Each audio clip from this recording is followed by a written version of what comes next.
everyone. We are streaming some chaos today. I was gonna stream like an OTK deck, but then I don't know. I took a poll and like half the people who responded were just like, "Yeah, I don't want to see you play an OTK deck." So yeah, we're going with this. This is a deck from a video that I did like roughly a year ago. I think it's pretty good. I actually like the one person that I know that like has played the deck like consistently in a competitive environment. He used it in War League and he said he went like 19-3 or something. And I don't know, like everyone in general that I've given this deck to, they act like, yeah, it's really sick. Now the problem with playing decks like this on stream, and this goes beyond this. Like most of the decks that I play in general, and we actually kind of saw this with Goat Control too, like last week. They are like highly metagamed against Chaos, right? Like in Goat Control, we were playing like Double Zaborg, which is kind of like good versus Chaos, and nothing else.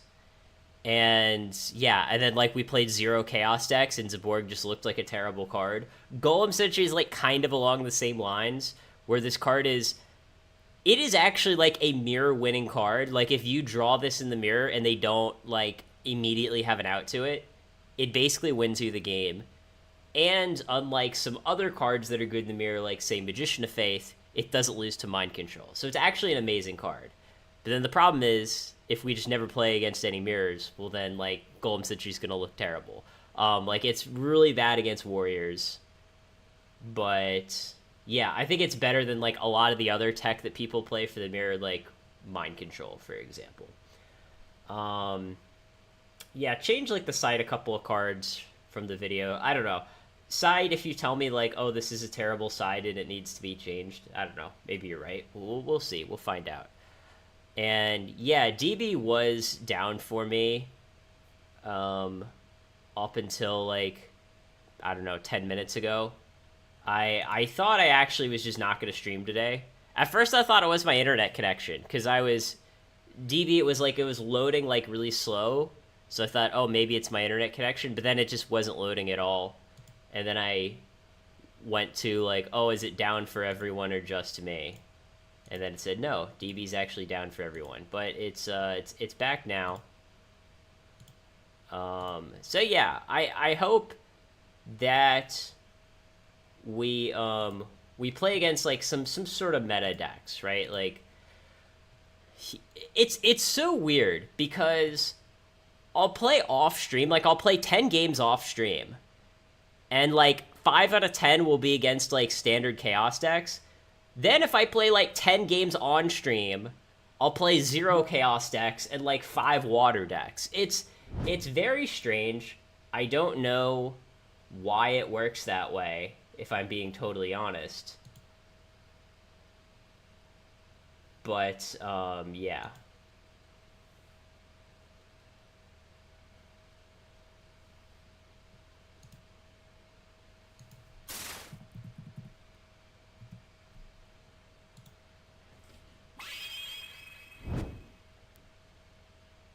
Yeah, we'll see how it goes. Wow, this is like an absolutely horrible hand.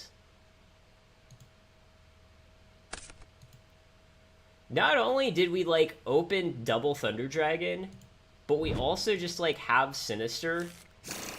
So these Thunder Dragons are almost going to be like completely dead unless we draw like exactly Graceful Charity. And obviously this isn't like an issue with our build specifically. You can you can get a hand like this in any deck that plays Thunder Dragon. You know, that's just how it goes. Oh, and we might actually be playing against a mirror, because our opponent activated Upstart Goblin.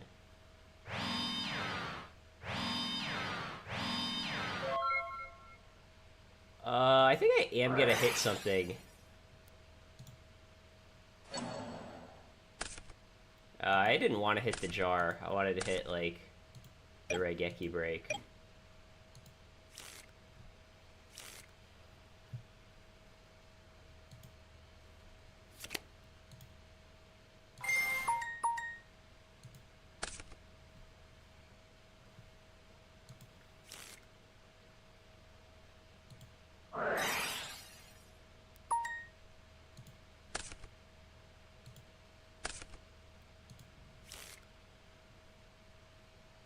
I don't know. Hopefully we don't see like a Morphing Jar in game 1. I don't know. My opponent's like talking shit in the chat. We'll see what it is. Okay, it's a Dukochi.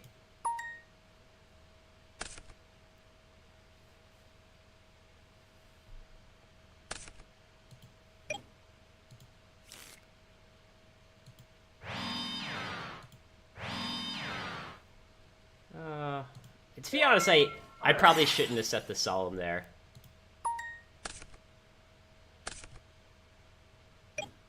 I think I should have just kept the Solemn in my hand. I'm not really going to need Solemn.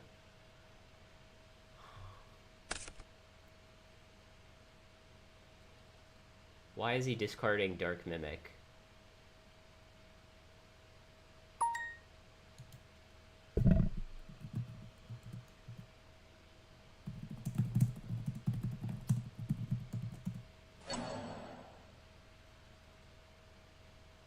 I asked him in the chat why he discarded Mimic, because I'm not following at all.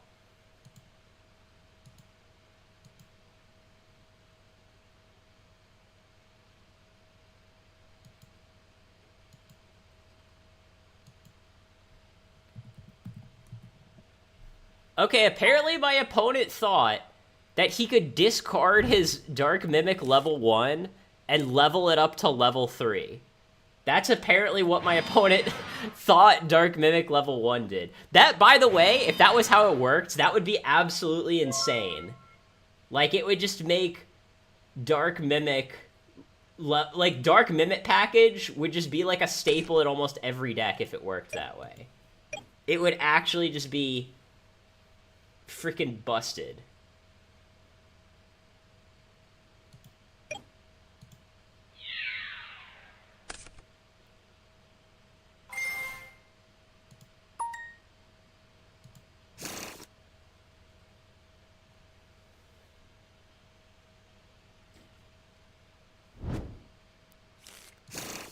Our opponent is playing Exodia. That... I mean, we should be pretty prepared. Keep in mind, we main 2 Dust Shoots and have the 3rd in our side.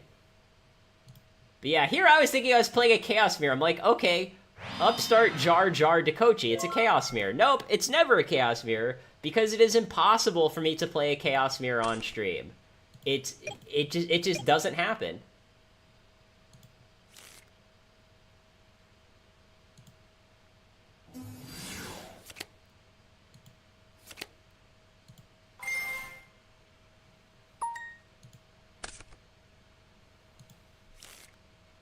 Yeah, we'll just cross out and then just start attacking. Okay, it's another emissary.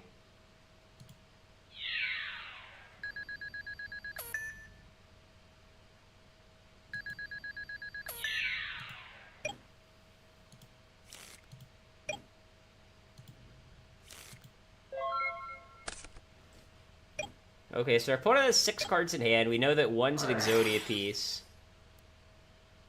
Alright, our opponent isn't playing a real deck. Like, he's playing Exodia with Gather Your Mind. And I'm not trying to talk shit. I'm not trying to, like, make my opponent feel bad. But, again, it's so weird. Anytime I play off-stream, I play against, like, all meta decks. And then as soon as I load up the stream, it's like, nope, Water, Exodia, Dragons, like...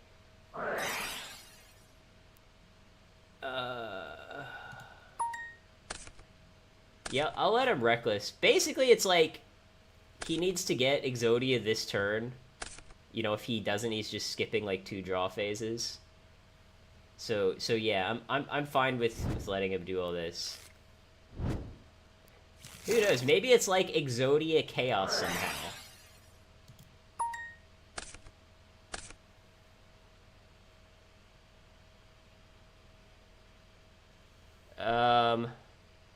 Thoughts on the new Pope being American? This is probably not the take that you were hoping for, but I really don't care who the Pope is. That's sorry, that's the best I can do. Don't care who the Pope is.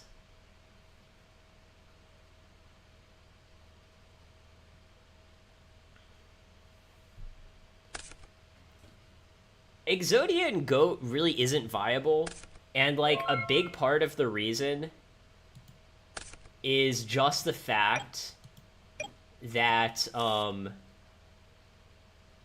like everyone plays Trap Dust Shoot, right? That's if Trap Dust Shoot like was not meta, like if no one played Trap Dust Shoot, I'd say Exodia you might be able to make it work, right? Might. Not giving any guarantees, but you might be able to make it work. But with everyone and their mother playing like 2 to 3 Trap Dust Shoots in the main, it is, you know, it is not pleasant. Yeah, so we're, you know, we're killing the Mimic. And he has to skip 2 draw phases. Like, he basically did nothing last turn.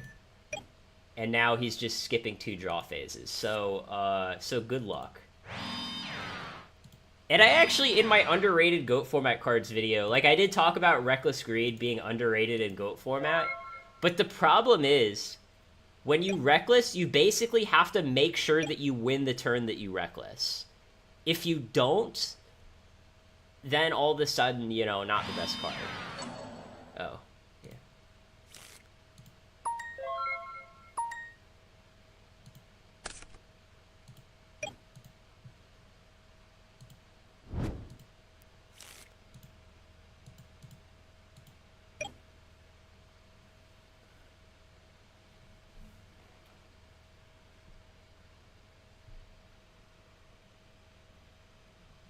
I think I'll just, like, book this to Kochi and draw a card. Oh, this is sick. Alright, so this is, like, a weird way to do this, but I do this in case our opponent has Morphing Jar. We're gonna set Duo and attack.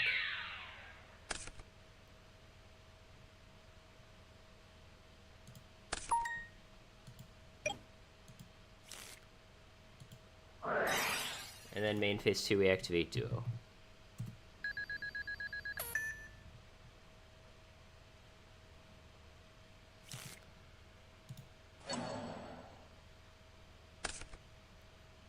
And, like, even Duo is very good against Exodia. I mean, I guess not so much here, because our opponent just, like, has a bunch of Thunder Dragons. But now it's, like, we set our faith, and we just set ourselves up to Duo next turn.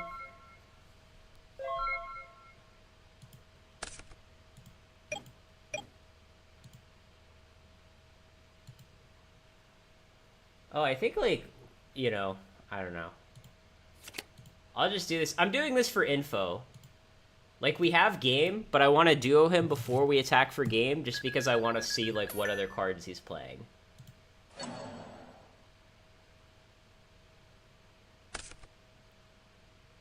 Okay, an Exodia piece and another Exodia piece. Okay, well, we knew he was playing that.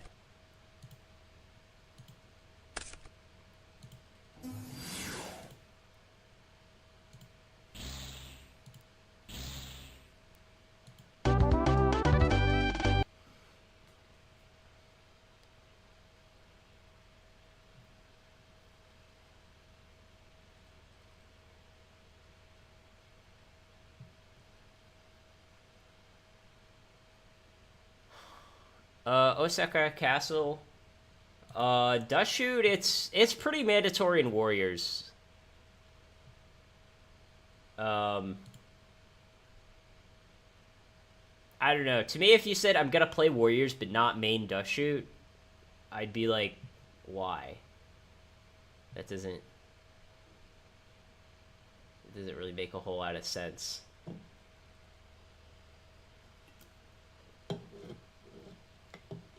I will say, though,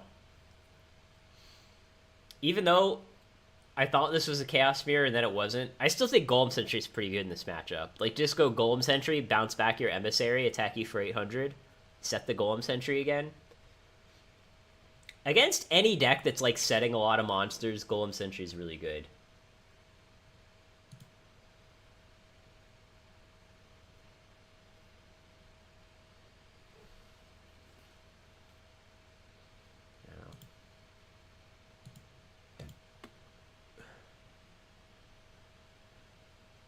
Bob, I've literally only played one game so far.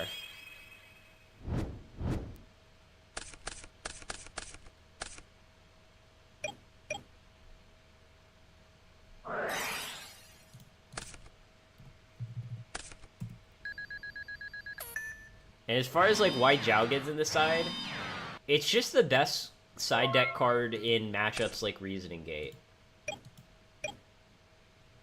Like against just standard build of Reasoning Gate, it is the best possible card you can side against them.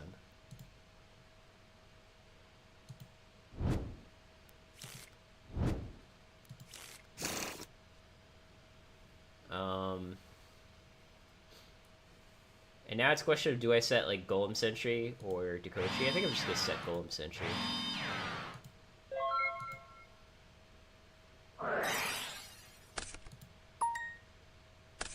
Alright, end phase chart. That's fine. And by the way, like, since I know Jargreed's played in a lot of other decks, I will say, like, in a deck with Thunder Dragon, you should never end phase Jargreed, because you might draw a Thunder Dragon off the Jar of Greed and then draw a second Thunder Dragon for your turn.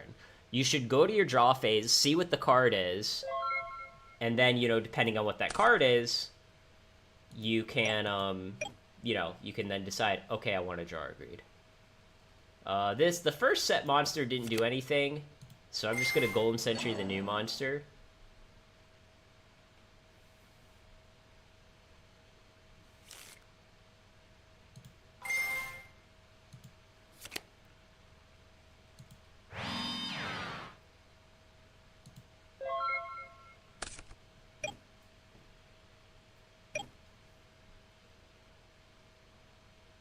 Yeah, I mean, you're right that, like, obviously if you have a reason to think that your opponent is playing Decree, you could end phase Jargreed.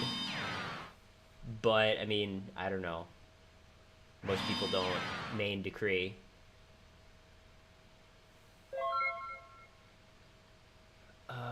Okay.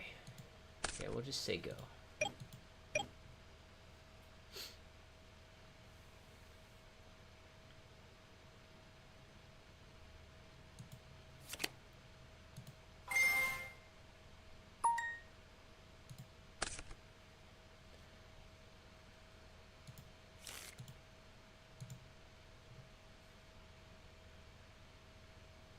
I don't know, we'll try this. I feel like Heavy doesn't do a lot in this matchup.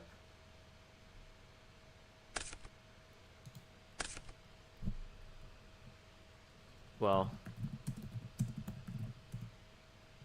So, our opponent does have... I was going to chain Raigeki Break to my Heavy. That was my intent. Now, obviously, my opponent could chain Decree. I don't know. I guess he's not chaining Decree. I don't understand. But I'm just doing it because, like, it's, you know, it's the play I would have done.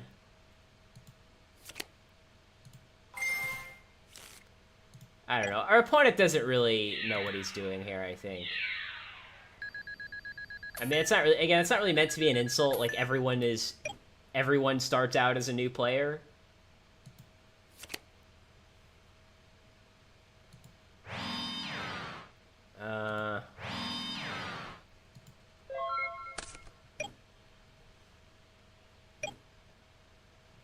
Yeah, I like Jowgen just because, like, Jowgen is a light monster, and it's a normal summon, whereas Spell Canceller is like wind and it requires a tribute.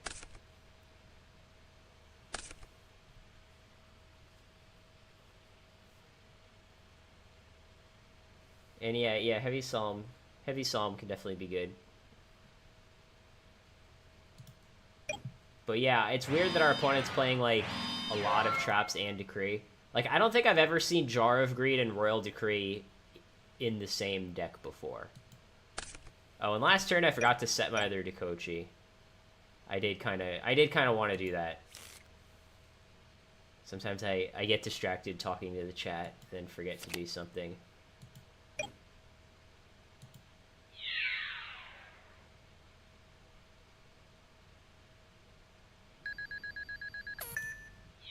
But you can see, like, this game kind of demonstrates, like, how good Golem Sentry is, where it basically, in a way, I know people will like hate this comparison, but it's kind of like BLS in that it basically says, hey, you need to answer this card, or I'm just getting rid of a monster every turn.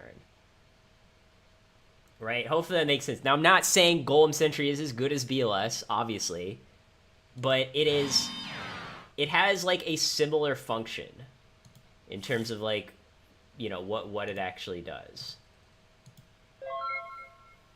Obviously, the fact that BLS attacks for 3,000 is kind of relevant. Golem Sentry, it only attacks for 800, but, you know, 800 isn't nothing. That's, you know, it's a 10-turn clock. And that's also, like, the reason that, like, we don't play Upstart Goblin in this build. You know, it's because, like, we're poking for, like, a lot of small damage. And we don't want to give our opponent, like, extra turns to live when we're poking with Golem Sentry.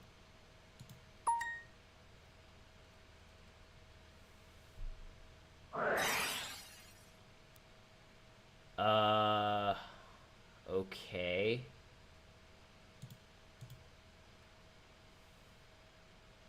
Yeah, I mean, I could, like, Solemn the Swap or something, but no need.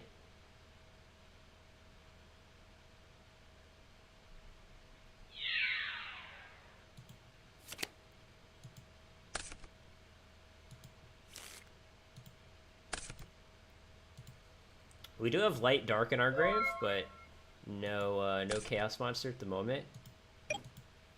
Oh, and this is actually a sick combo with Golem Sentry, too. So you get to Golem Sentry, target Dekochi, and then it just goes back to our hand. Let's go, let's go.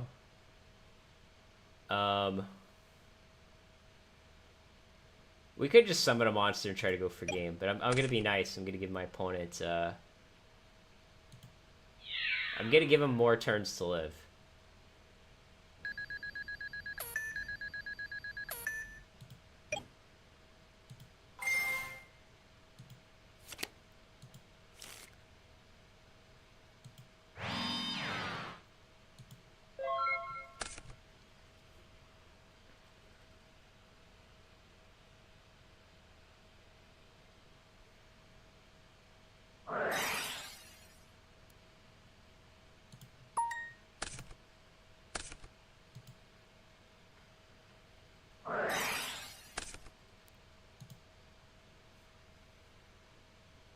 I don't know. I'm just going to Solemn this Graceful. I feel like if we just Solemn this Graceful, our opponent probably loses. Why did he draw it? Okay.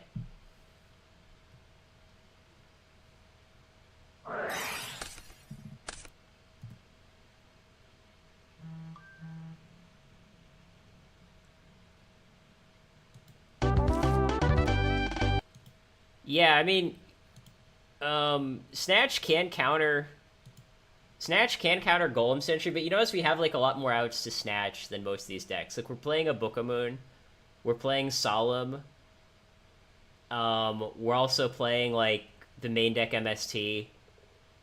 So yeah, I mean you can get got with Snatch sometimes, but you just try to avoid that. You know, no guarantees.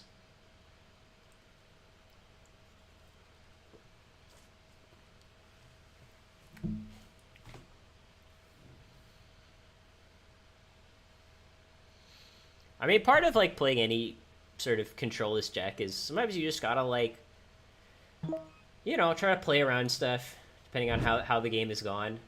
I mean, ideally, I think you try to bait out Snatch as something that's not Golem Sentry. Then you know they don't have it when you do set Golem Sentry.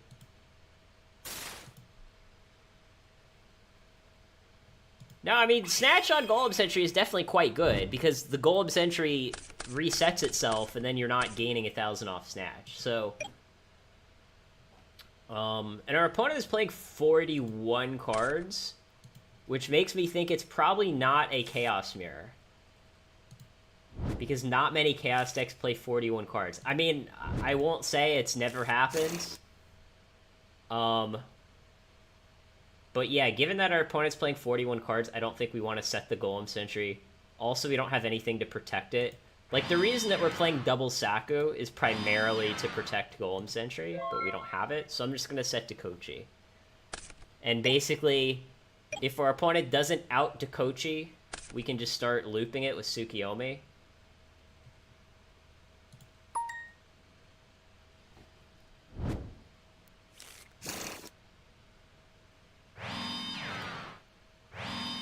So our opponent opened double Thunder Dragon, and I don't know, I guess this is just like a Chaos deck. I say Chaos decks never play like, you know, 41 cards or whatever, and yet here we are. I'm gonna activate Jar just to try to draw into like a cross out.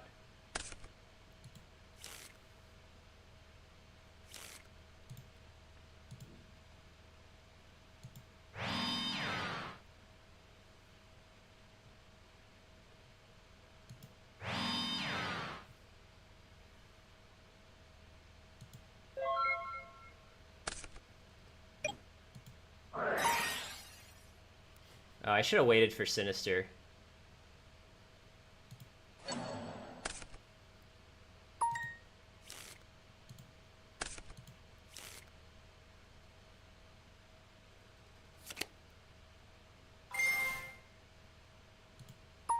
So he's playing Ring and Goats? Yeah.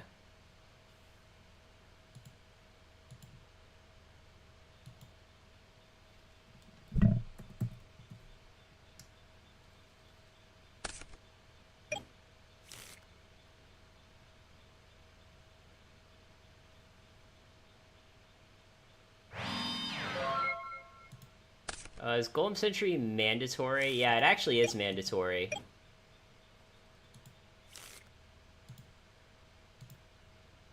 Oh, and he just didn't add Sinister for some reason.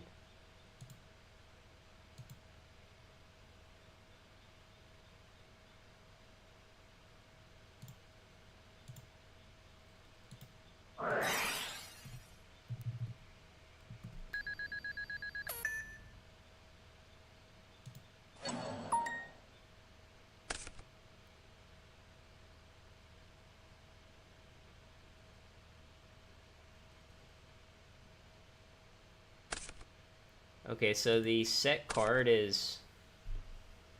The set card is Ring.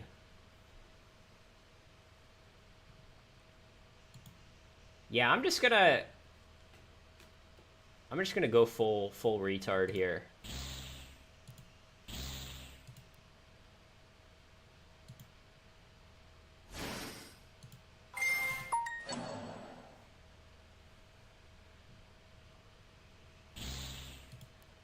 I mean, I guess, like, if our opponent top decked, like, a Mirror Force off the Dark Mimic, we could really get got here.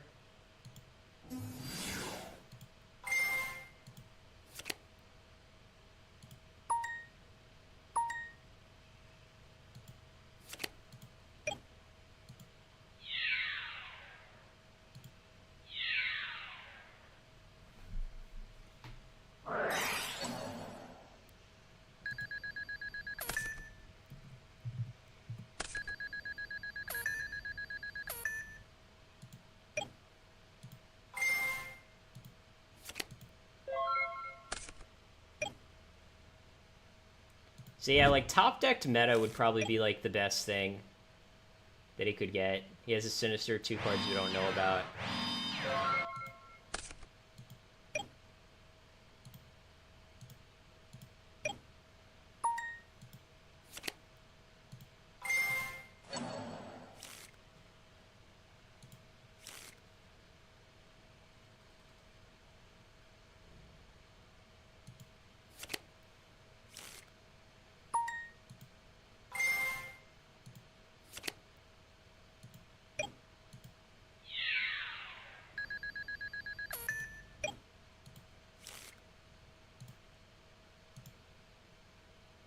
Alright, I'll set Dust Shoot. Just in case our opponent, like, top decks Pot Agreed, then we can Dust Shoot him.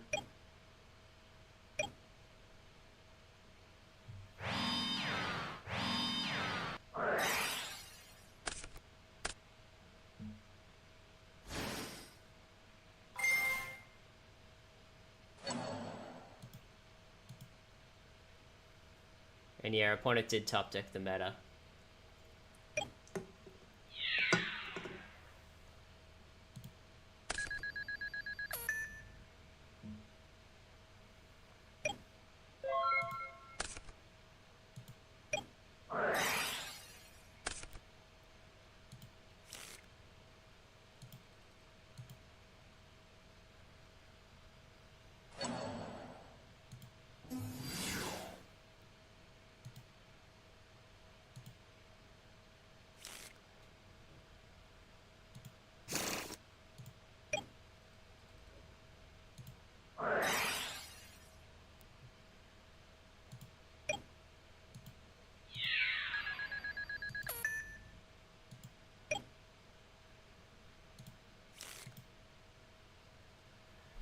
Our Tsukiyomi's gone, which is unfortunate.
Yeah, I think our opponent's just probably favored here.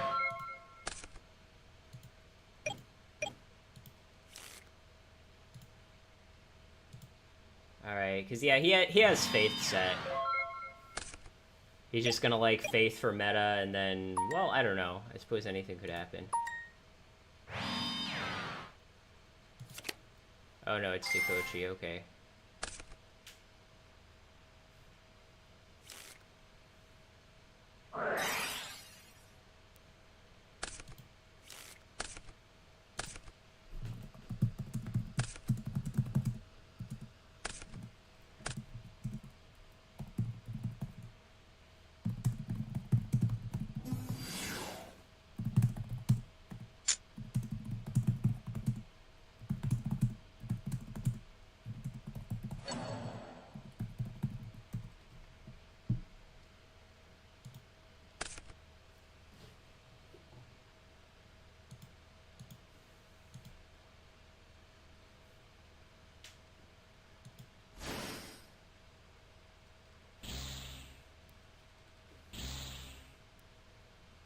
So yeah, our opponent top decked like Graceful into BLS, which is pretty unfortunate.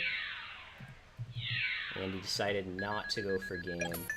I guess he was worried it was a Knight Assailant.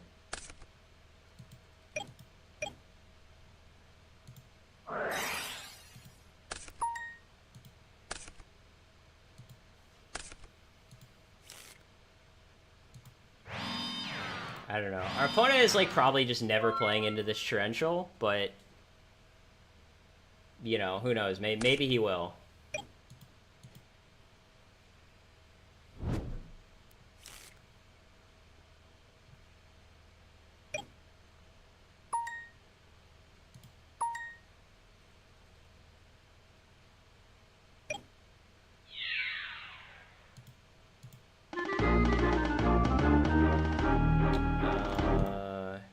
So yeah.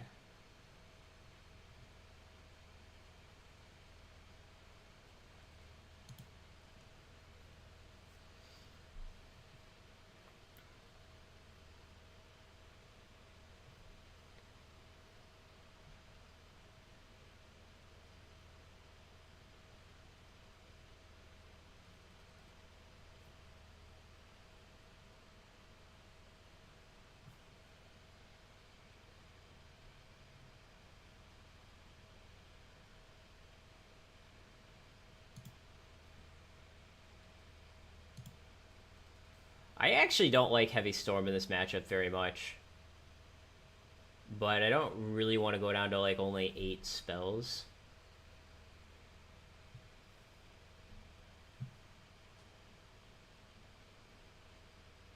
Yeah, it's fine.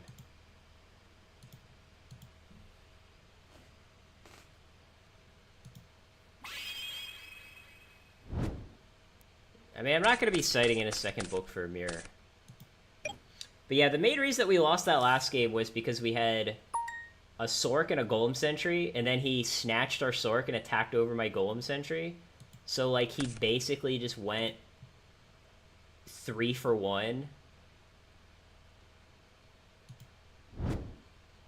Which is, I mean, obviously, like, 3 for 1s are quite good.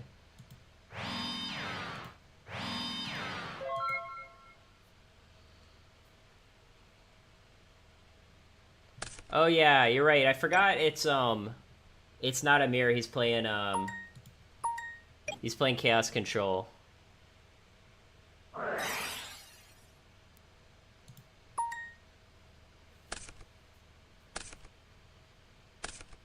So yeah, I think if we win game 2, the second book should come in for game 3.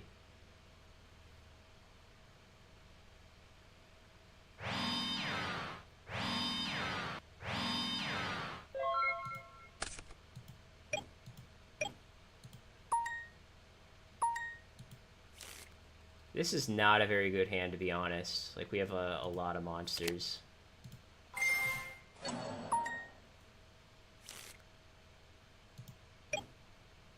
Yeah, I think I will attack. I mean, you could argue maybe we don't want to, like, run into a Mirror Force here.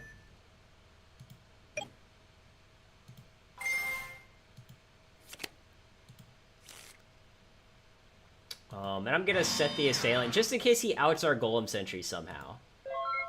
Like, if he, I don't know, cross-outs our Golem Sentry and then sets a Magician of Faith, I want to have, like, another way to kill it.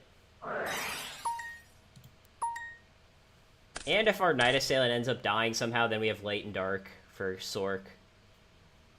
So yeah, setting the Night Assailant is definitely what we want to be doing.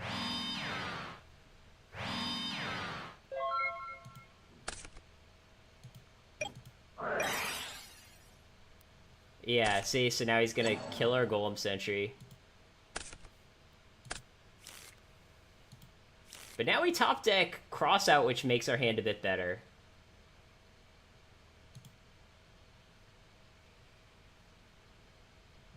But yeah, I mean, we see like how much tempo we gained off this Golem Sentry, though. We set our opponent back a summon, and we got our opponent to use this Raigeki Break, which is like just one of the best cards in the matchup, right?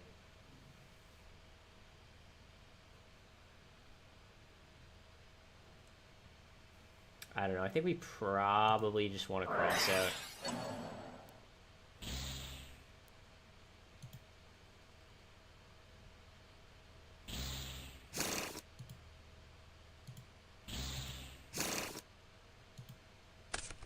Of course, now our opponent basically knows this is a Faith. But it's like, what can you do? Our hand is, like, really face up at this point. It's kind of obvious that this is a Night Assailant, and it's also kind of obvious that this is a Faith. But even though our opponent should realistically know what we have, I still think it is... I still think it's quite a good play. Dust Shoot also very, very nice here.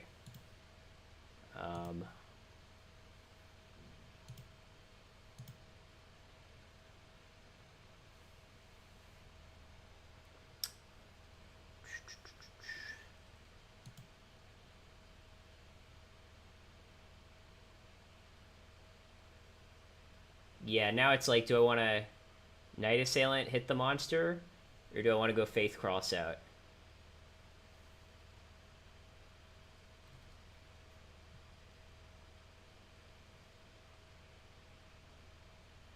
I don't know, I guess we'll just go Faith Crossout.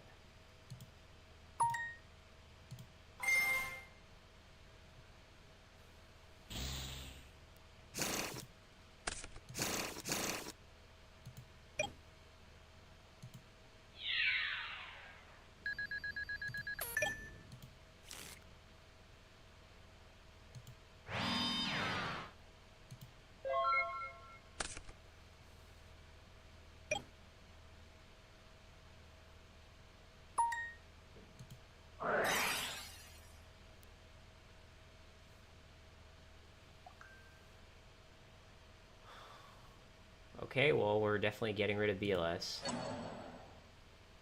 I tell you, playing 3 Chaos Monsters and as a Borg in a Chaos Control deck is pretty ambitious.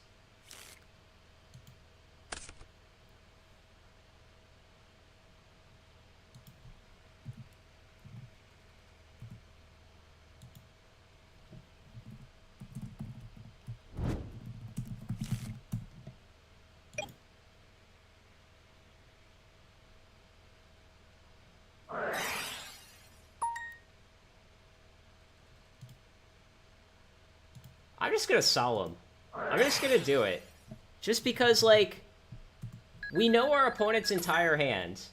It's, you know, Sinister, Sork, Zaborg.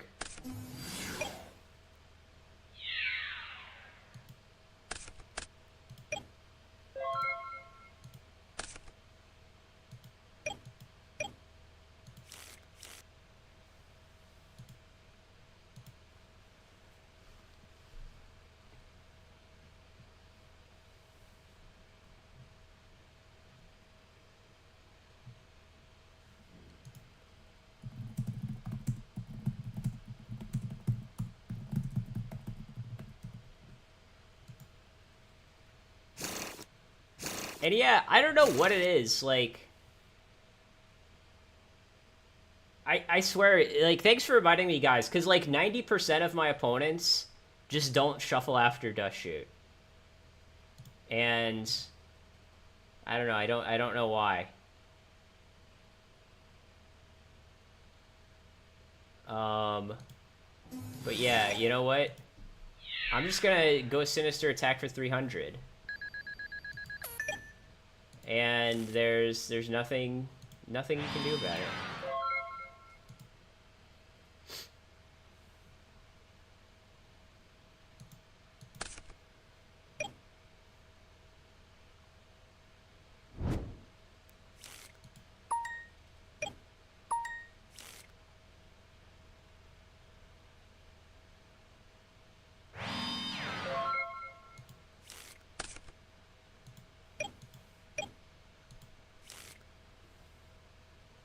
One time I hope it's Sinister. It's funny because, like, if the set monster is Sinister, we just own him with DD Warrior Lady. But if, like, the set monster is not Sinister, then we own him with Night Assailant. But anyways, I think our plan is just to hope it is Sinister.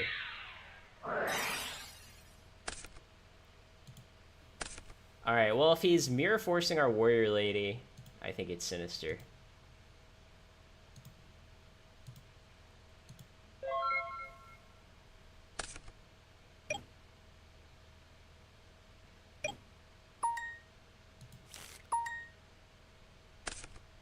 Yeah, and then now he's gonna pop our Night Assailant, which is fine.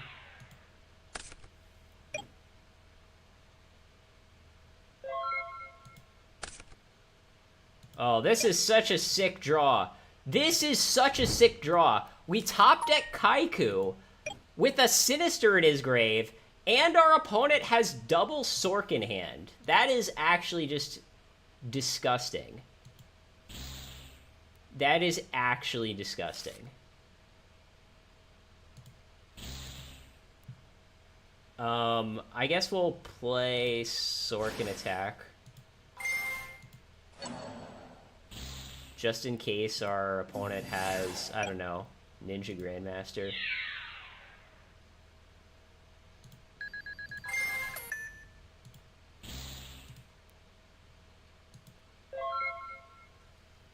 Yeah, I mean, if we don't win this game, I'll say our opponent definitely deserved it. Because our opponent has just drawn, like, very, very bad.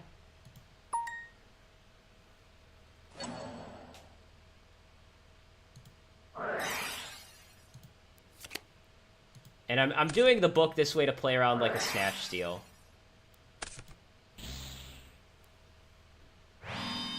Of course our opponent had Cross out, but yeah, that's fine, I guess. Our opponent's already used Mirror Force.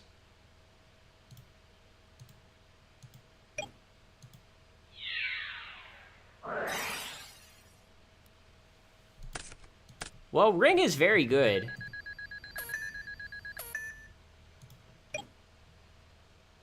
So our opponent has Sork Sork.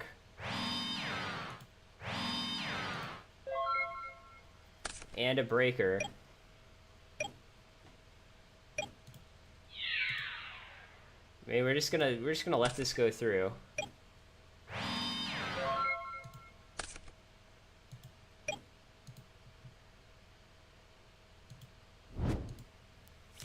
So what could this be? It can't be Faith. Because we hit those with Cross Out. I mean, I guess it could be like a Dakochi or a Mimic, something like that.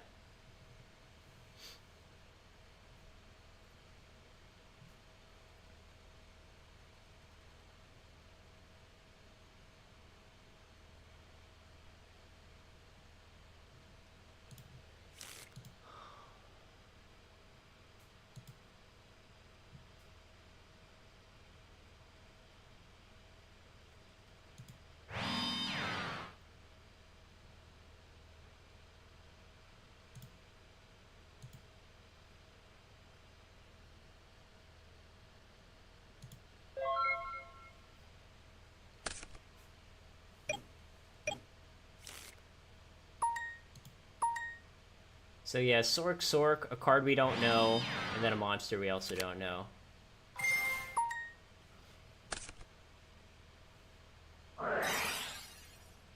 Jesus, he like... It's actually pretty amazing. We saw his entire hand. Our opponent like top deck 2 crossouts and Ring to deal us damage. And meanwhile, we just keep drawing bricks. It's actually just so gross.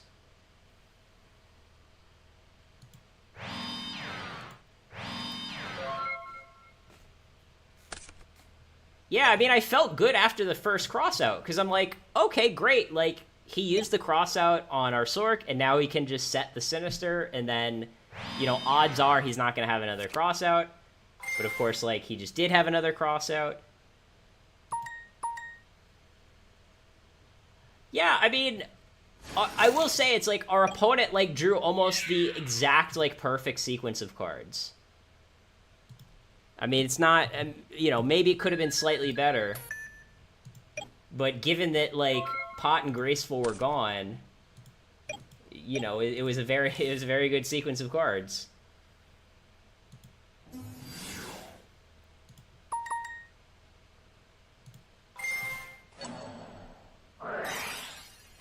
And obviously, like, our opponent has a chainable card for a Breaker. He's, like I said, he's just been drawing, like, extremely well. He's had almost, like, perfect answers for every single thing that we've done.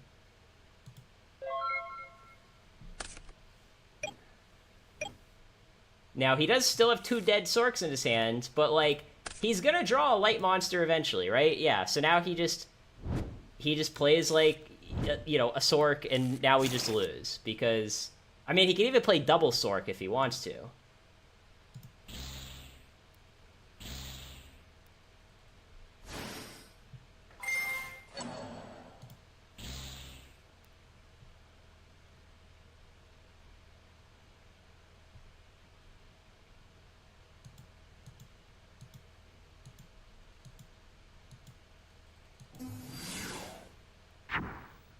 Yeah, and he just... It's very frustrating.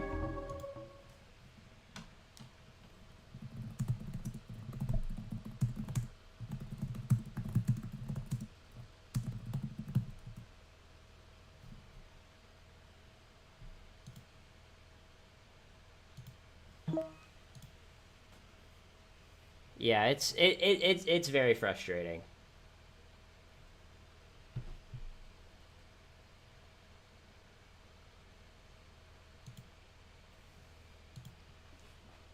And, like, Golem Sentry, it's not as good versus Chaos Control as it is, like, versus normal Chaos. But it's still pretty good. And, you know, the fact that, like, we traded a Golem Sentry for a normal summon and a Raigeki Break was very, very good and put us, you know, quite far ahead.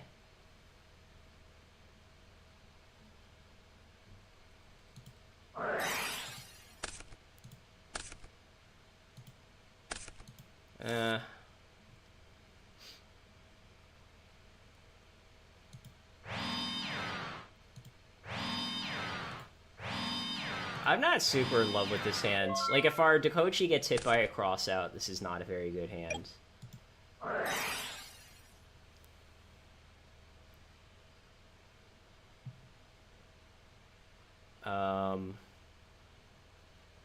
Well then.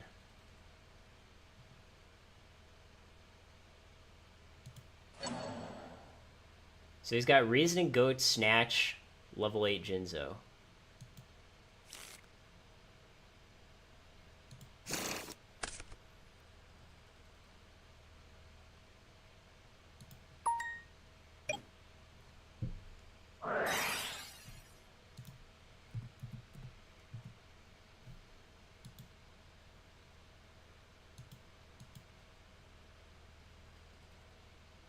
So I'm just calling level 2. I know you guys can't see the chat, but I called level 2.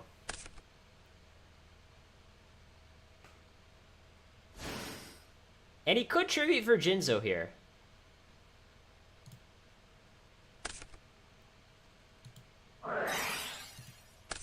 I'm just going to jar Agreed now, because I know he has Jinzo in his hand, and hence I want to make sure that he can't Jinzo and lock us out of jar.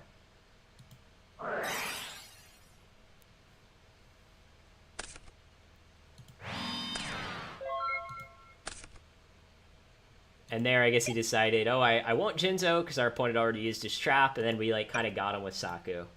So, like, flipping the jar there was kind of, I guess you could say it's sort of a mind game.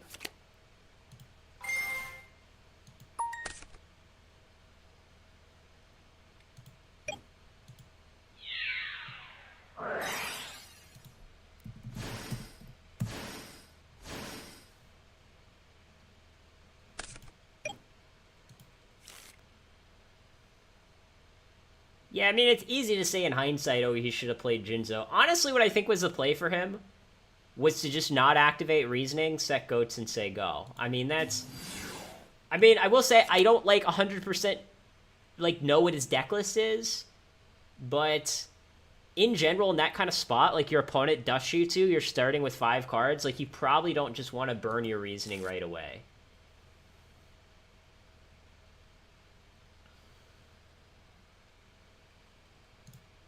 And I'm thinking what traps to set.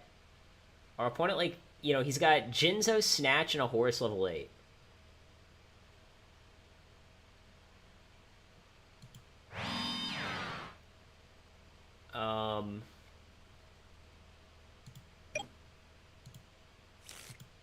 Yeah, we'll just set, like, Raigeki Break. So that, like, say our opponent, I don't know. Say he, like, Monster Gates into some random monster. You know, we can just Raigeki Break it and then stop him from playing Jinzo. That was, like, kind of the idea.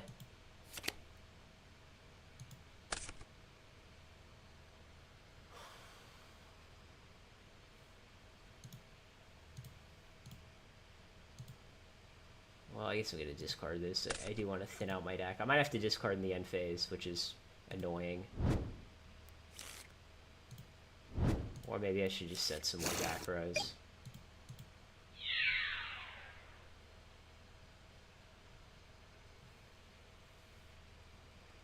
Yeah, Edmund, I'll just say that I agree with you. I'll just say that I agree with you. I think that's a little strange, too.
See, I'm gonna discard the Dark. So now our Chaos Sorcerer is live.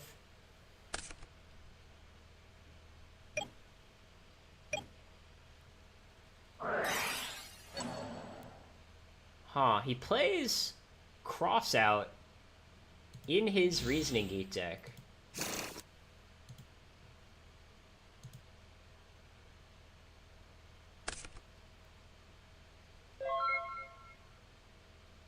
And now we have, like, no monster to normal summon. Ah, it's awkward.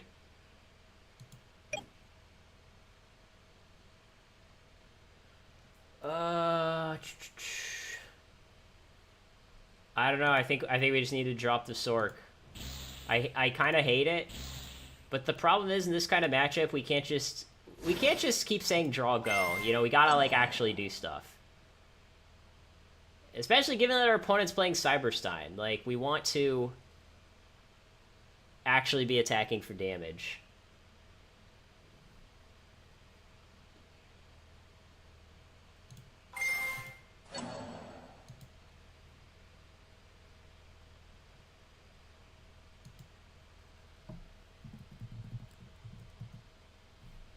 And I don't know why our opponent is just not. He's not responding in chatty. Okay, I guess we're calling Judge, saying he's AFK because he's not responding in the chat. And Berserker, I mean, it's not the fastest competitive deck in the format by any stretch. Like, it's probably not the slowest either. Like, obviously, something like Goat Control is slower than Chaos Turbo, but like, other than like decks with Scapegoat meta, it's literally slower than every deck in the format. So, okay, well, he finally allowed our Sork to resolve.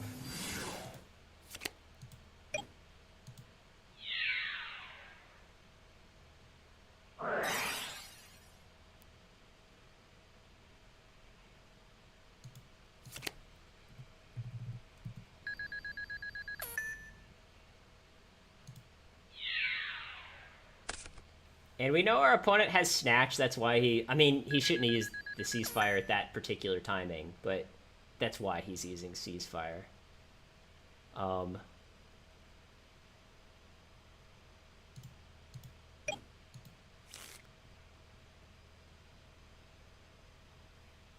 Yeah, I think we'll just, like, probably just Raigeki break the Snatch. Yeah. Ring, Mirror, do we need to set those? He's got Snatch, Jinzo, Horus, and a card we don't know.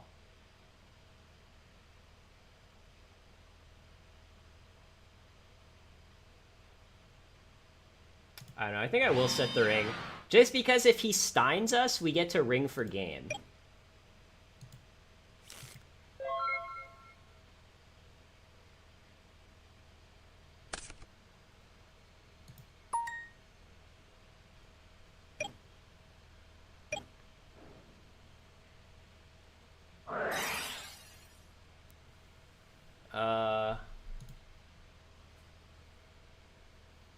Yeah, and here I'm just gonna ring my Sorcerer.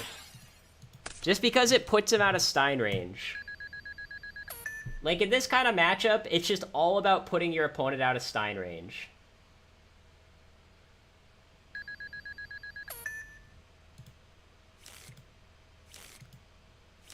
And I mean, maybe our opponent doesn't have Stein, who knows? But the problem is, if we don't ring and he has Stein, we're just dead.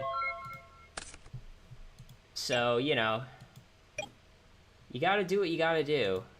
And our opponent has his own set monsters. Alright, he just conceded, I guess. Yeah, I mean, against our Reasoning Gate deck, slash Stein deck, slash Jinzo deck, Goat's meta seems pretty strong. I normally don't like Dust Shoot versus these kinds of decks. I mean, I would normally side out Crossout, but he just conceded to our last one. I don't know, we should probably still be doing this.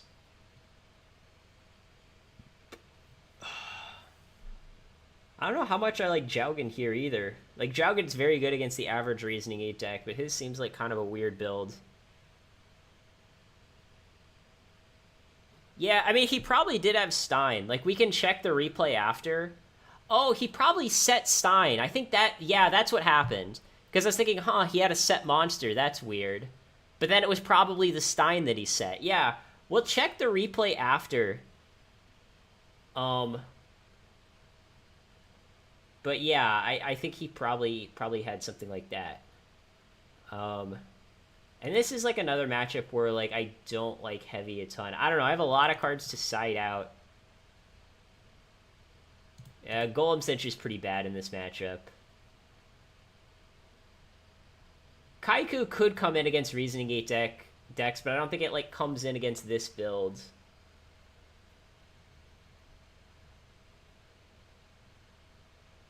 I don't know. We'll keep in the heavy. He might have like Decree. Because if he's playing Horus, it kind of makes sense he would also have Decree. So I think I want to keep in heavy for that specifically. And probably also just keep in Book and just be like, hey, Book, it counters Snatch. It kind of counters Jinzo. So yeah, I think we probably just want this.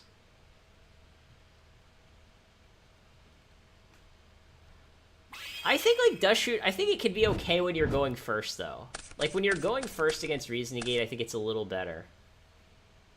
But, you know, who knows? I mean, I don't know, like, exactly what his build is. It's funny, Stein can also just attack over Jaugen, which is, I don't know, kind of funny, I guess. Double Thunder Dragon. And we have no Dark in our hand. This is, like, a pretty bad hand.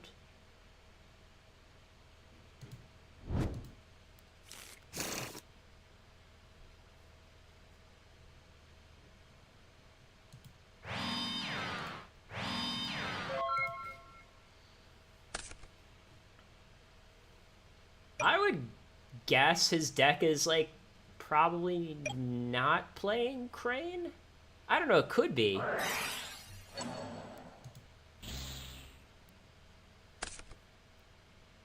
Because if he's playing Crossout, he's probably not playing Dimension Fusion. And if he's not playing Dimension Fusion, then he's probably not playing, like, Chaos Orc. And if he's not playing Chaos Orc, he's probably not playing Sacred Crane. But I could be wrong. I mean, we'll probably get more info in Game 2. We're probably going to lose this game.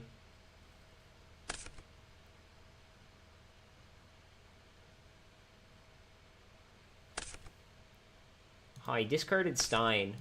Which to me means he, like, probably has another one. I mean, I guess his monster could be Stein.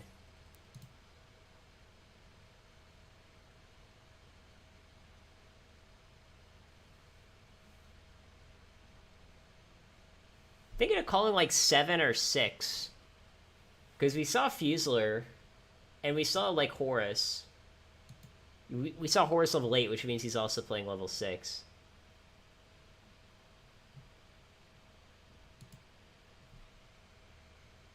I'll call level 6.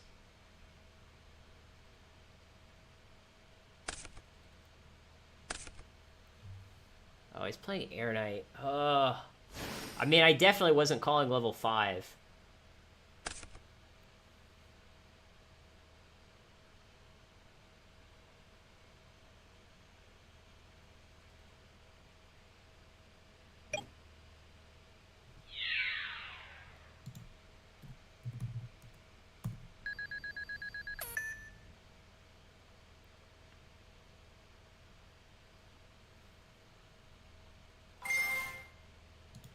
Yeah, draw a card, draw a card.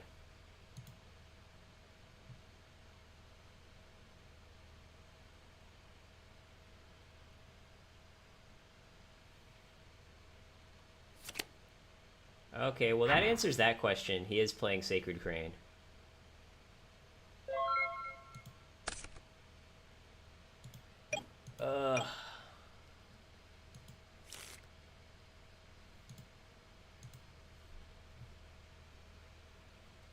Alright, well, I'm just gonna be an absolute psychopath here, I think. I'm just gonna be a psychopath.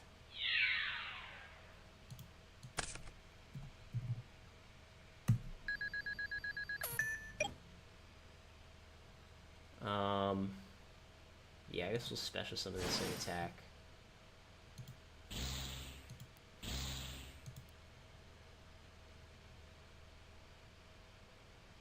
I mean, I might actually banish the Crane. I don't know. No, I'll just banish the Air Knight.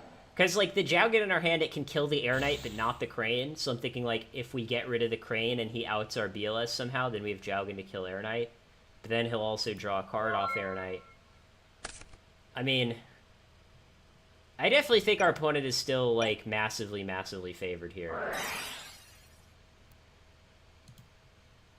So at this point, like, we don't care about Horus.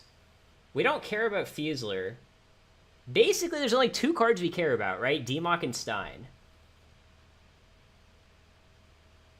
And he's probably got, like, 1 of each.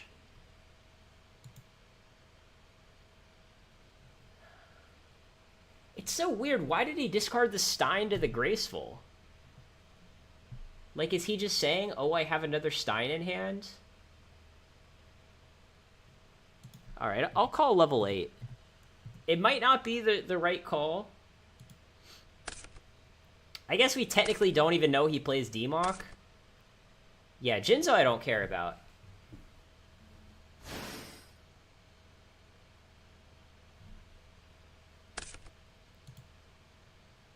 But I'm thinking he's more likely to have a Stein in his hand than Demok, hence, you know, calling level 8 is better.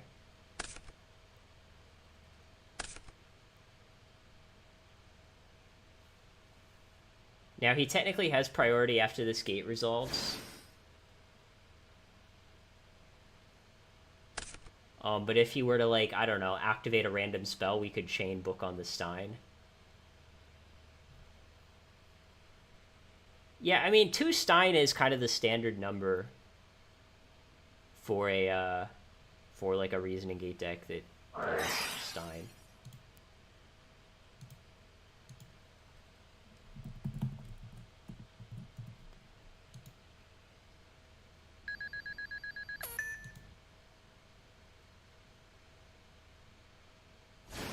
But yeah, now we're gonna chain book on the Stein.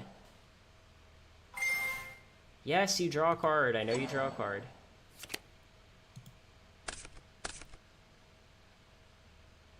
And yeah, the plan is just hope our opponent can't out BLS.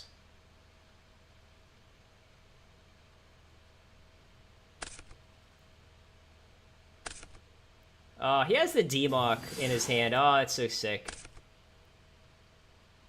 And now he can just brain control us and attack for game. Alright, good enough.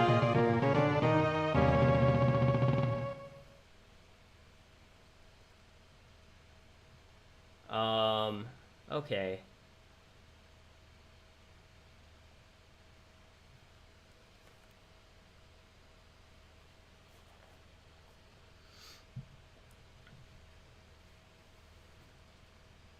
Is there anything we change? Yeah, I don't think we're bringing in Dust Shoots, because, like, the only thing we ever really want to Dust Shoot is Cyberstein, and that's it. I mean, Dust Shooting like a Fusler can be okay, too.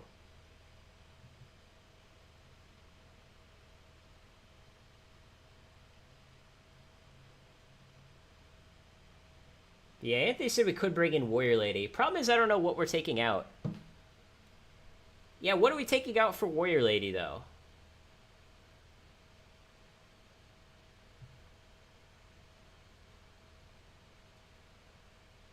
I mean, I guess something like Tsukiyomi isn't that great. I mean, Tsukiyomi can, like, attack over a Sacred Crane. So, I don't really like Heavy Storm here, and I also don't really like Breaker. But the problem is that if our opponent, like, has Decrees, then I kind of do like it.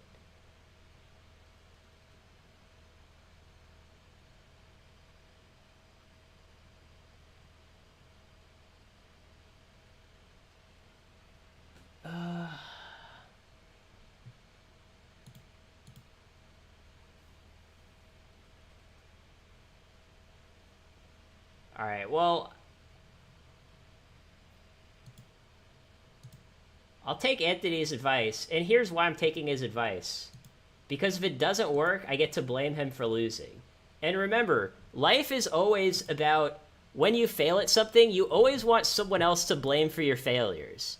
That just makes you more successful. That's just how life works.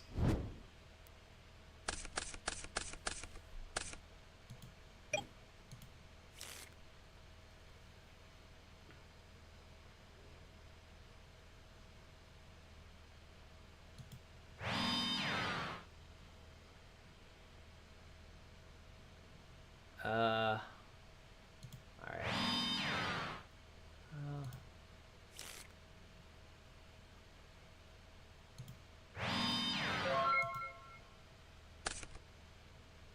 Kind of a weird hand.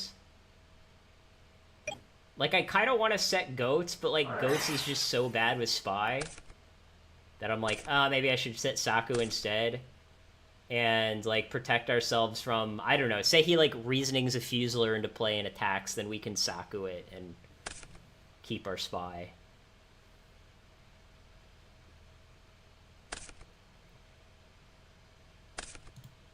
Oh, and he is playing Sorcerer. That's interesting. It might have been, like, a sided-in card or something. I think we'll just call... Oh, he was playing Crane. And I think I'm just going to call level 2. I think Stein is, like, really the only card I care about. I mean, I kind of care about DMOC, too. The best thing to call is probably level 8 or level 2. Because Crane we don't really care about. Air Knight, well, we definitely don't care about. Oh, this is so sick. He's going to run into our spy, and then we're going to snatch his Air Knight and just start beating his face in. Don't Monster Gate the Air Knight. You want to keep that Air Knight. Oh, he's going to meta it? Oh, that's good, too, because we can also snatch Balter.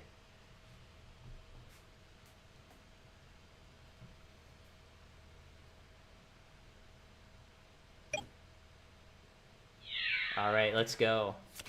Let's go.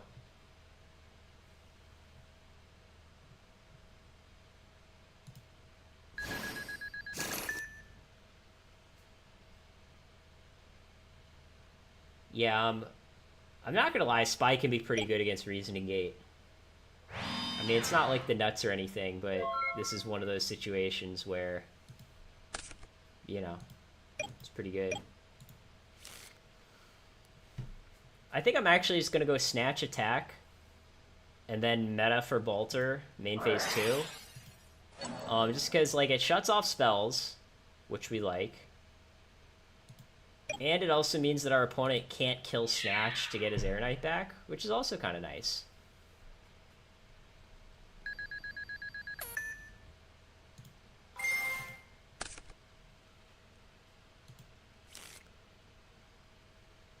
Now, our opponent could have, like, a Torrential, but, you know, some reasoning decks, like, they don't even play Torrential.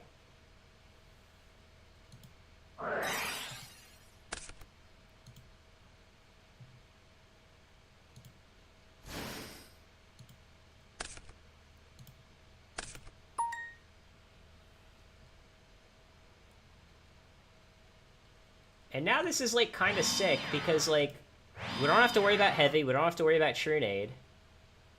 Oh, we probably didn't need to set a second Saku, but it's fine.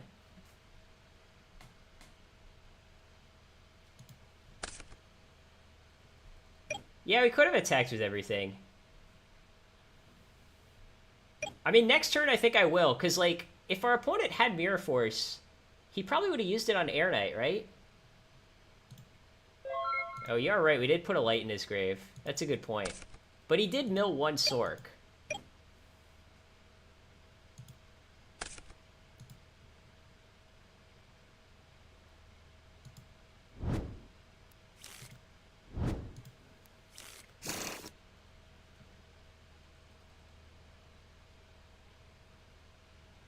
Oh, wait. Now he can just Raigeki Break, and if he chains goats, then we just summon Tribe and attack for game.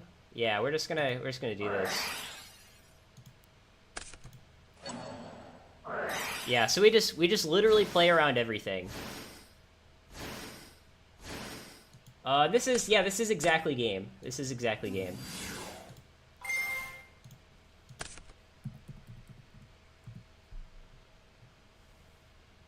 So yeah, it actually just worked out perfectly.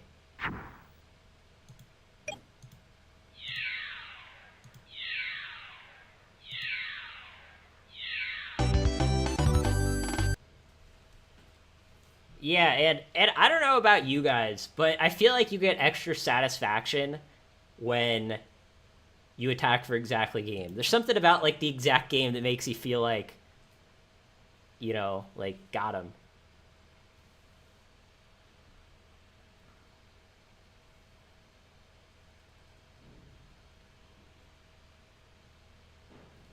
I mean, I know some of you guys were talking about Edison. You guys want me to play Edison again?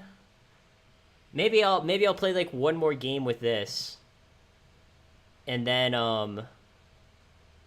if you guys want after this match, I'll play like a couple of matches at Edison.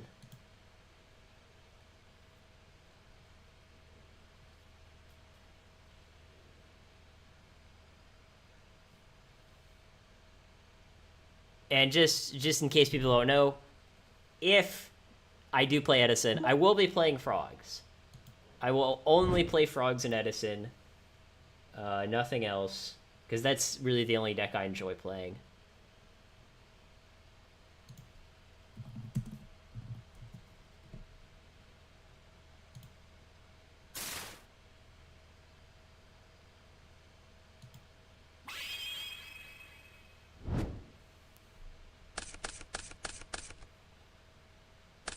Oh, this is a really good hand. Well, I don't know. It's definitely a decent hand, at the very least.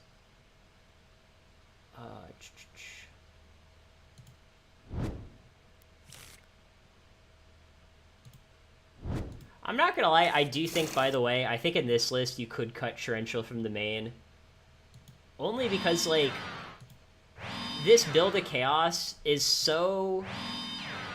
It's so focused around, like, protecting your monsters, like Golem Sentry, that I kind of feel like Torrential, like, isn't amazing. Like, I think you could cut Torrential for a second Solemn.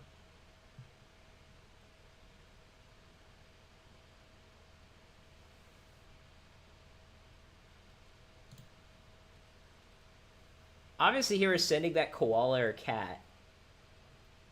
Alright, we'll send that cat.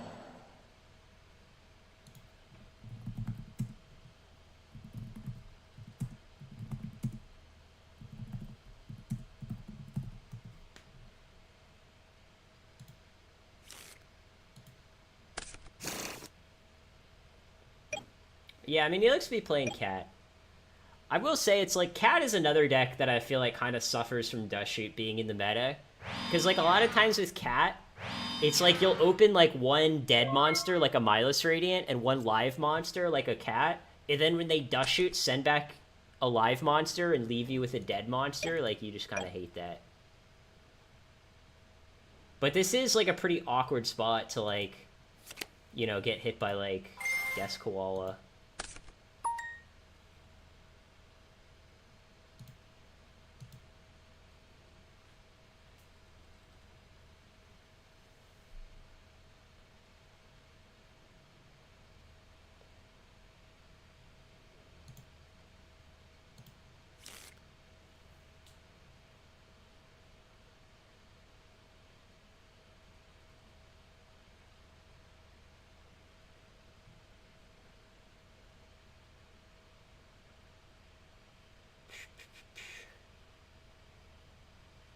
Who knows? Maybe I should have just sent back the koala. I was hoping like one of my two draws would be like some sort of out.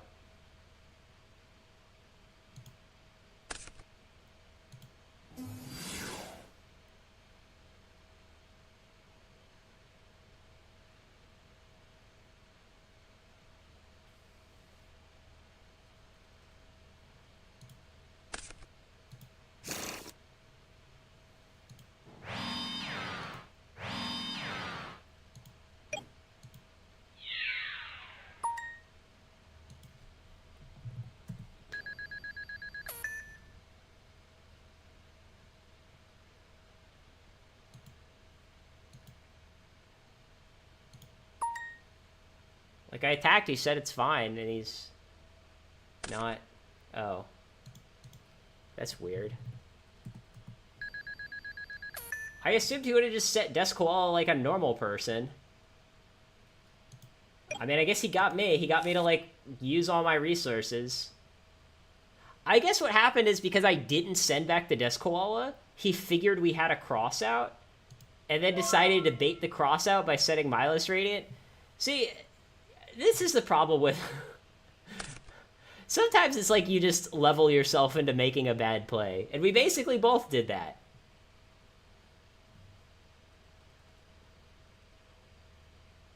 Oh, and let me make sure my opponent shuffled after the dust shoot, because I swear, no one ever... Hold on, return card to the... Okay, he did shuffle the deck.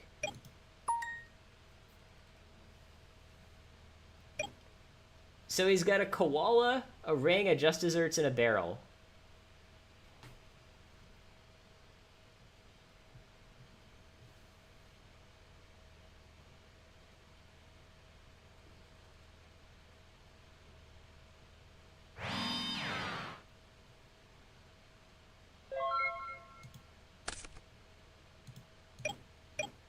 One cool thing that we can do, too, is we can snatch the koala, Tsukiyomi it, and then just start burning our opponent, right? Like, how sick is that?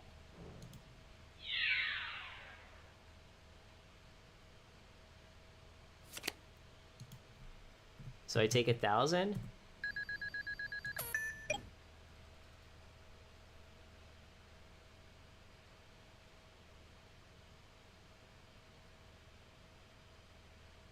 And, I mean, I will say we're about to dust shoot him again.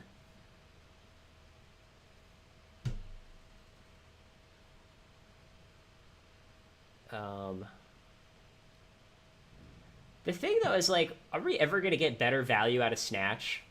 We probably won't, right? Like, this is probably the best Snatch deal we are ever going to resolve against a Rescue Cat deck. So, yeah, I feel like we just want to, like, you know, get value out of our Snatch deal.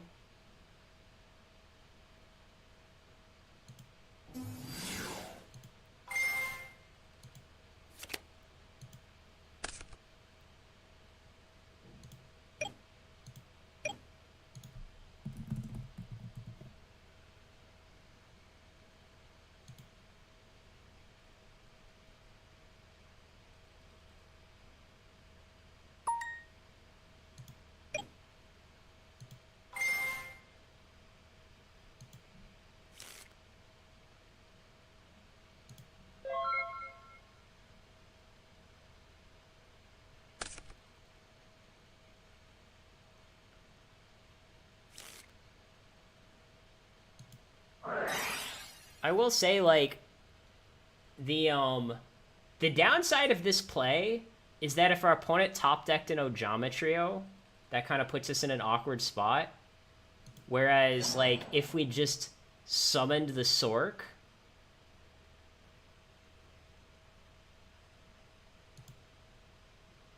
then, you know, we could out Ojama tokens.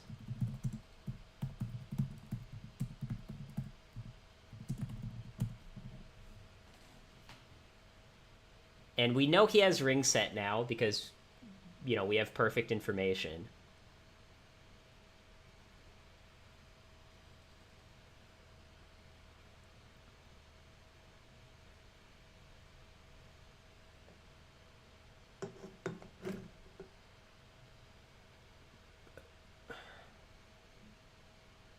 I mean, he should probably just set his whole hand, right?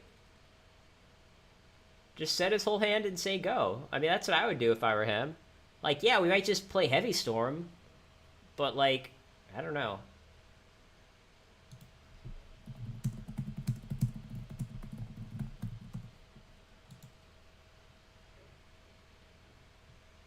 I asked him if he was still here, because I feel like he has no options. So that's, like, the only reason why... I don't understand why he's taking so long. Set your whole hand, say go.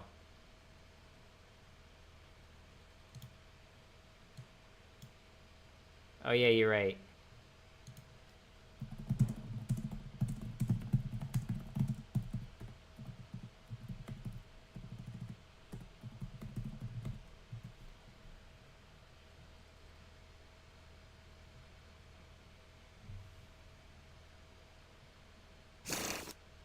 Okay, well, he's still here.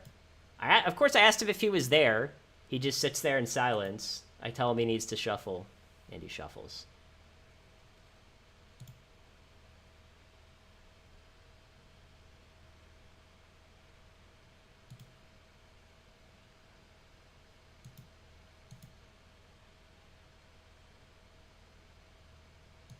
And I still don't understand what he's thinking about.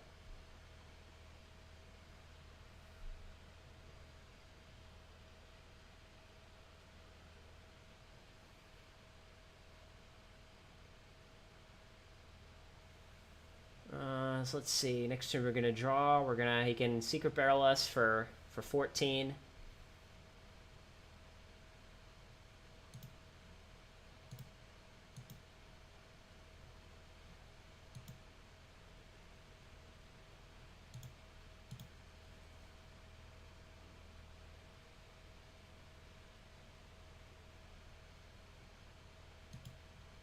I don't know. I mean, like, I don't understand why our opponent's taking so long. Like, it would be one thing if we dust shooted our opponent's, like, 7-card hand and he had, like, a million different options. But, like...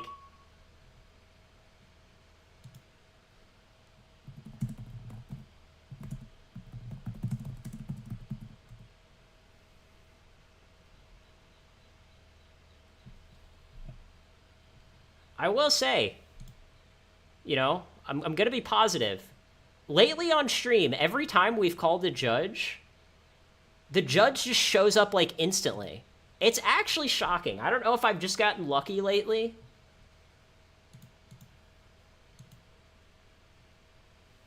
Yeah, I mean, last time on stream, like, a judge came really quickly, too. Like, in less than 5 minutes.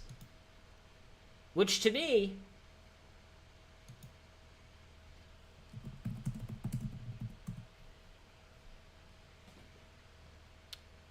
Which, to me, like, if the judge is showing up then in, like, less than 5 minutes, that's, like, A+ judge.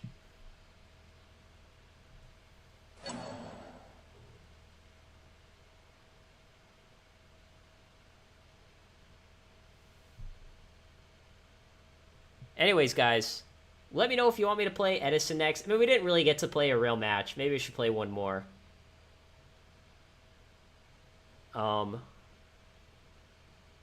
You know, we only... Okay, well, we'll take it, I guess.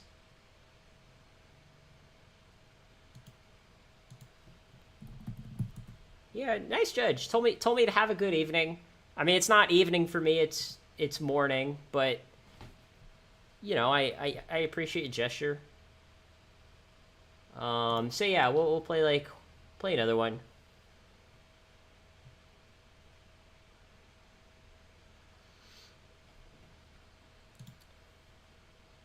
I think what I would do if I would play Cat, because I was considering playing Cat for the stream today, is I think what I would want to do is probably go, like, Cat Burn game 1, but then, like, maybe side into, like, the aggro builds, like, post side. I don't know. That, like, side into, like, Gigante's Goblin Attack Force, that sort of thing. That would probably be what I would try. I don't know if that's the best way to go, but...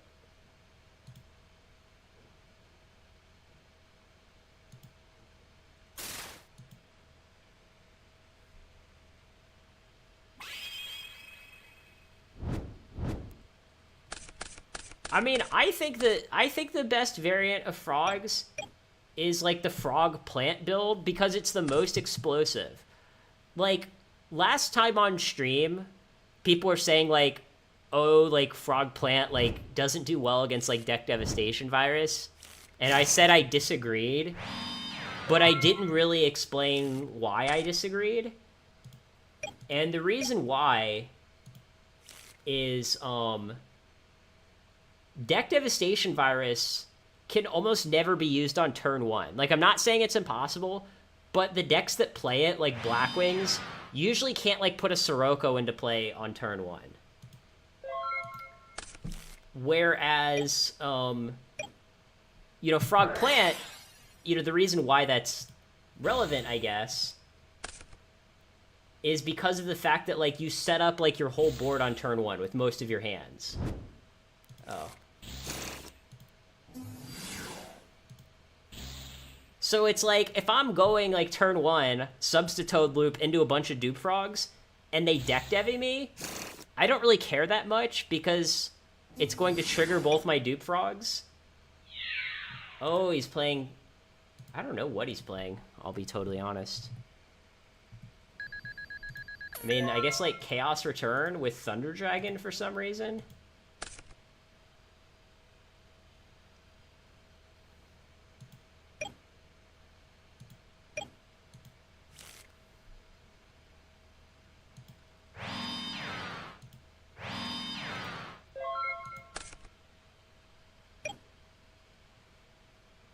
People talked about, like, the Fishborg deck on the last stream, but I'm not familiar with, like, how it works, I guess.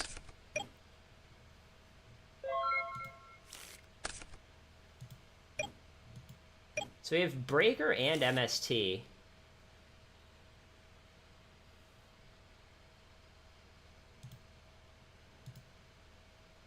I mean, we could duo, but, like, the problem is, like, it... Oh, like, probably just makes our opponents, like, Chaos Sorcerer live. I don't know. I think I'm just gonna set Faith, set MST. I mean, we could duo. But the nice thing about doing this is, like, it's not obvious that we have Faith set, whereas if we duo and set a monster, our opponent, like, just pretty much knows that it's Faith.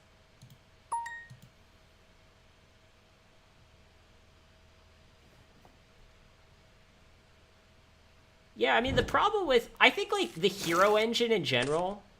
I think the hero engine is a bit overrated. I'm not saying it's bad, but I don't think it's as good as most people think it is. Like, a lot of the cards individually are very underwhelming. And, like, okay, if you, you know, Miracle Fusion, there's some decks that have a difficult time dealing with that. But there's some decks that don't have a difficult time dealing with that.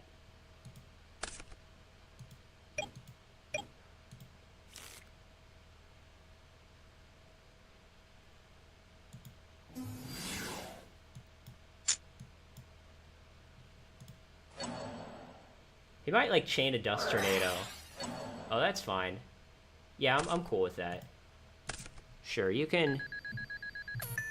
I actually like getting Ring out of the way there, because we have Solemn set, and now we don't have to worry about, oh, our opponent might, like, ring us after we Solemn him, you know? And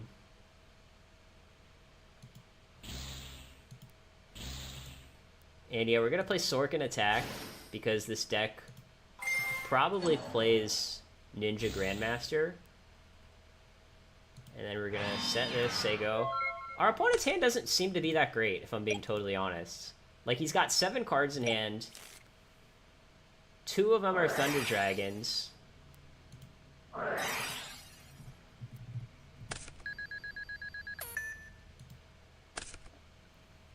I kind of hate the fact that we have to just waste our Solemn there, but it is what it is.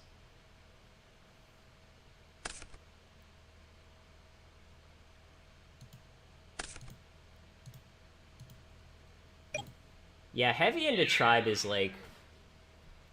Heavy into Tribe is really, really good.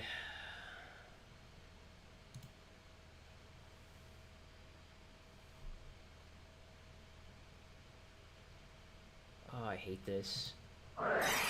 I really hate this.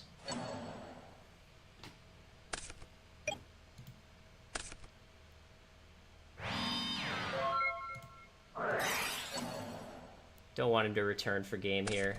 Oh, it was not a return. I don't know, we still could come back. This is winnable. Because our opponent still has, like, a dead Thunder Dragon. He has no Dark. I don't think this set monster is Shining Angel, because if it was Shining Angel, he would have attacked. I mean, I guess it could be, I don't know. Probably his own Dekochi, right? It's probably just his own Dekochi.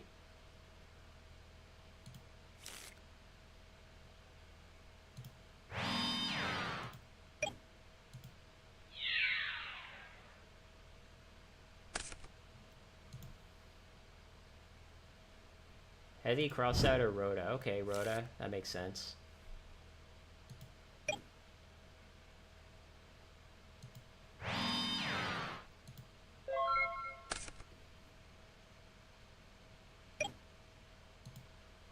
I'm gonna give my opponent credit and assume that he will play around our dust shoot.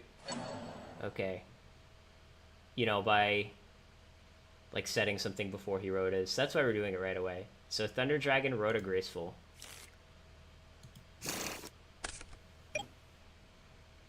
The Graceful is really, really good. I mean, I assume he drew the Graceful this turn, because if he had it last turn, he would have used it.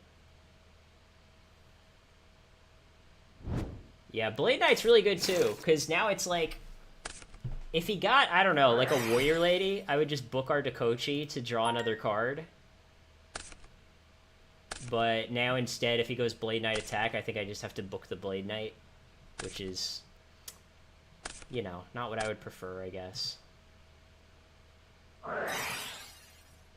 Well, Andy drew into Pottergreed, so we're probably losing this game.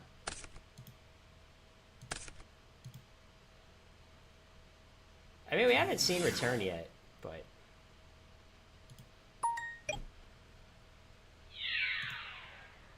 yeah. This is one of these matchups where, like, I would really just love to draw a bunch of Sakus, but, you know, we didn't see him. Okay, well... Freed the Brave Wanderer. Okay, well, it does seem like our opponent is probably on some sort of return deck. Because, yeah, he's got, like, Freed. Freed is actually not, like, that bad of a choice, if I'm being totally honest. Keep in mind, Book always counters Freed. Like, you can either book the monster that they're targeting, or you can book the Freed itself to save your monster. But not, like, people don't really play a lot of books. So, yeah, I actually don't hate this choice. Now, I don't think Night Assailant's very good in his deck.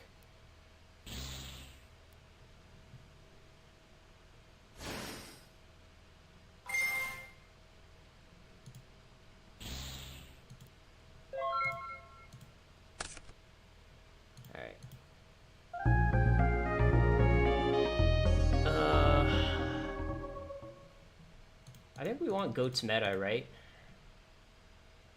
And Saku?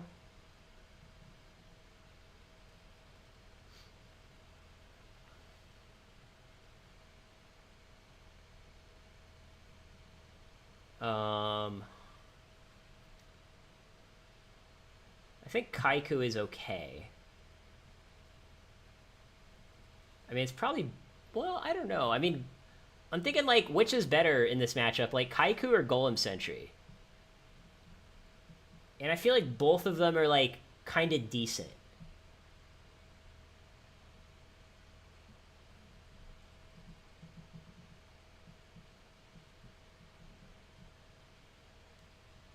Yeah, I mean, it's tough.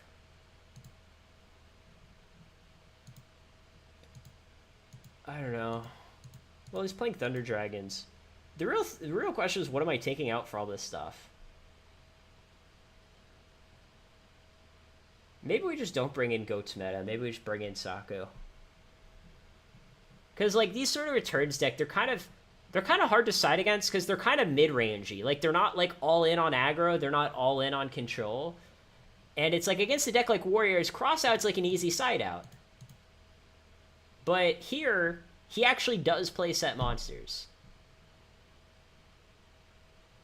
I don't know. I think I'm going to try this, and I just want to see if it works.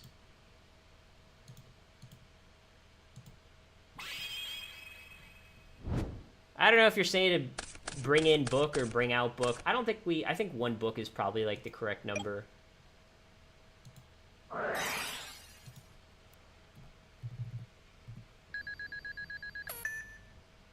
Because, like, we can hit our own monsters. Book also counters Freed, as I mentioned. It counters Sork, but I don't think we want to. I think I'd rather have, like...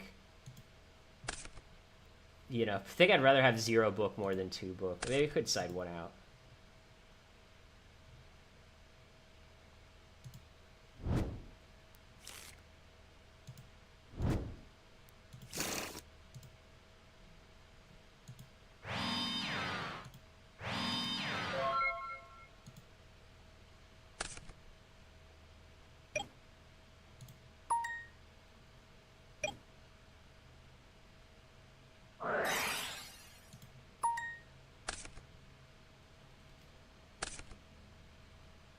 might just like drop a Chaos Monster here.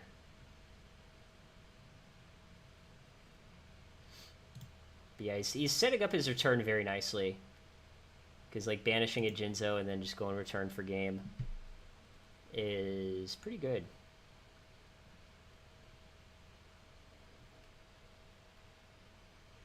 I don't know. Maybe I should have sided in Kaiku only because, like, Kaiku also stops him from activating Freed. I mean, Freed, I'm pretty sure, is just only a one of.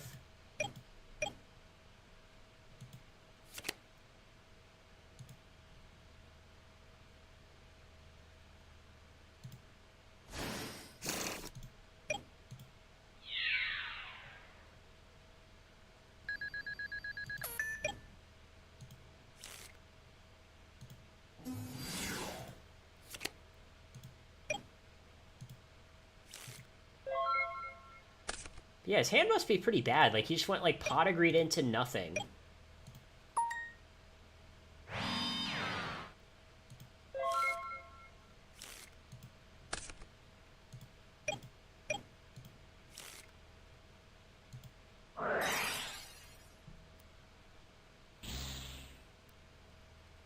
Oh, hitting Faith is good. Hitting Faith is much better than, like, hitting something like Dakochi.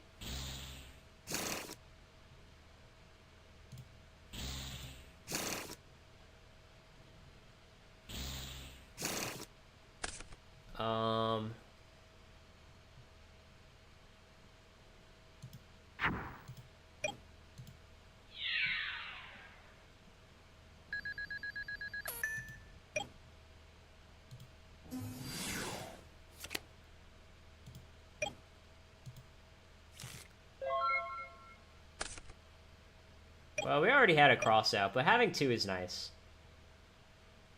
Especially because it has synergy with Tsukiyomi.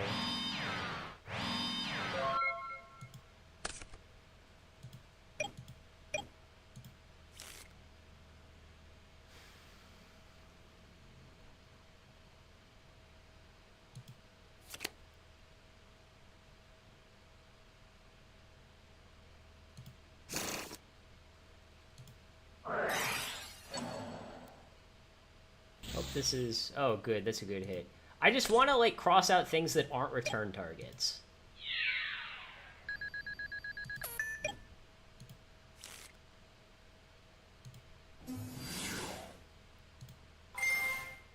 No Torrential.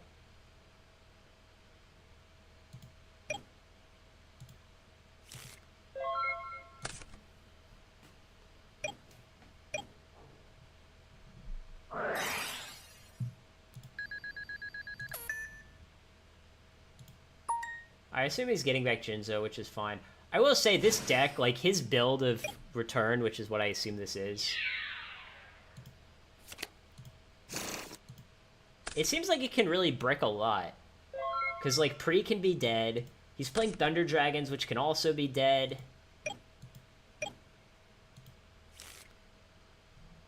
Like, there's just, like, a lot of stuff that can be dead.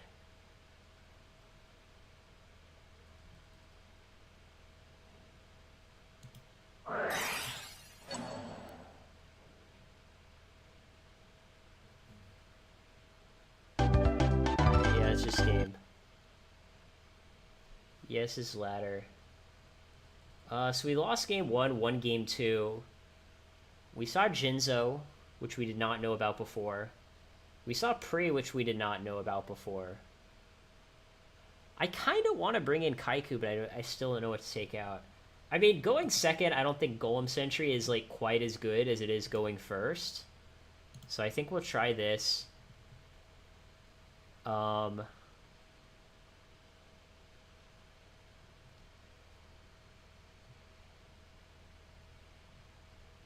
Also, Dust Shoot isn't quite as good going second.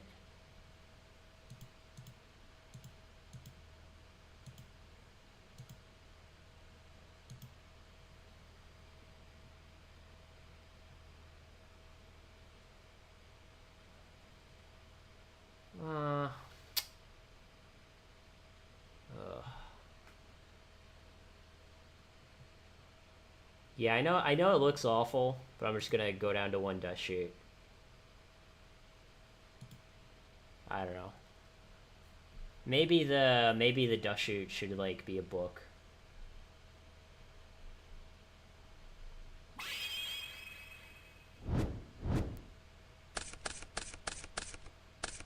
Ugh. This hand is really gross. I think our plan is hope our opponent just summons a bunch of monsters into our torrential. That's our plan.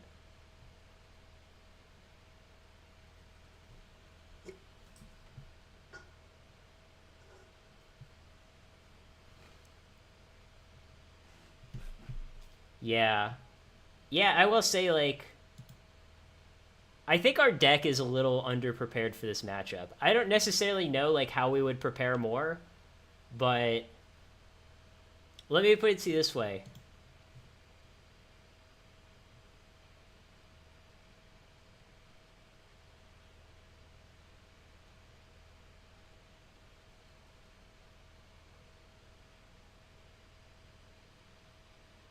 Well, it says reconnecting.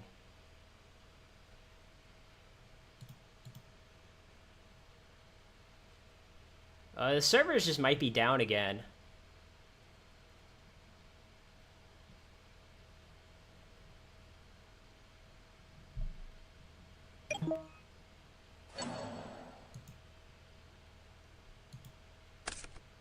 Oh, this duo is actually really nice, because we just get to discard light dark, and then now our Sork is live.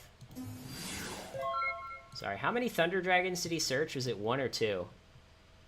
Okay, he got both.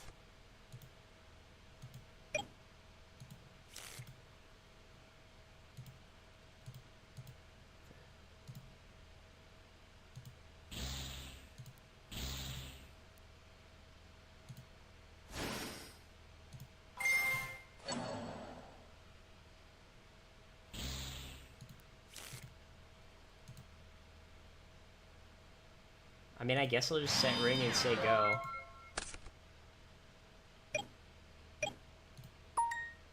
I mean, we could definitely get blown out by, like, a snatch here.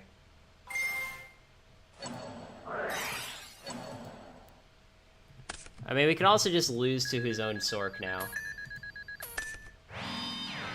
Oh, he doesn't have it? Oh, man. And honestly, like, I think we just need to go for damage. Our opponent's hand is, like, really bad. He doesn't have Snatch, so we don't need to save the Breaker for a Snatch. And, like, if this is Return, Breaker is really good. If this is Dust, Breaker is really good. If this is Mirror Force, Breaker is really good. So, yes, I know, like, our play loses to Torrential and Ring. And even Ring, it's not that bad, because, like, look at how much pressure we're still putting on him, right? Like, we go boom, attack you for 16, you're at 15, and both rings are gone. But, like, one more Breaker hit and you're just dead.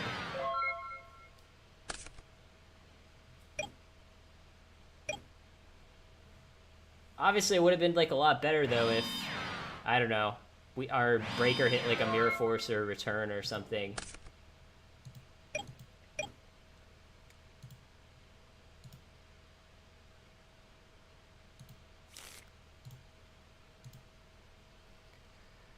Oh, if this is, like, a spy, I'm gonna hate my life.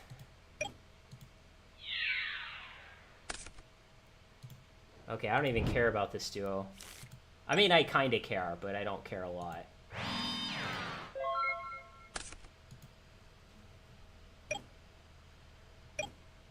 I don't know. He might just be trying to get us with heavy. You know, add back duo, get us to set our whole hands.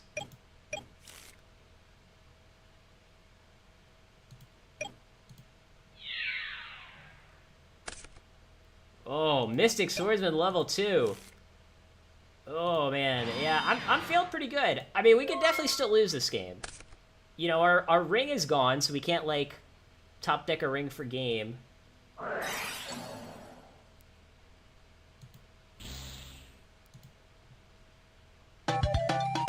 Okay, he just conceded.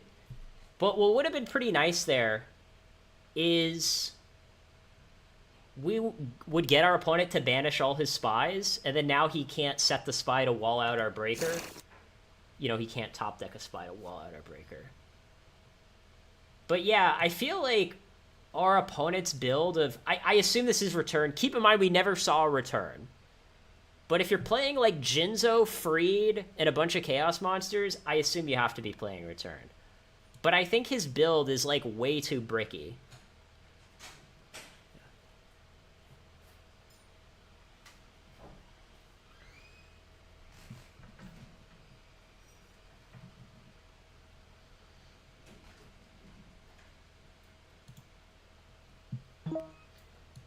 But yeah, I think like if we were up against like a better build of return, I think we probably would have lost.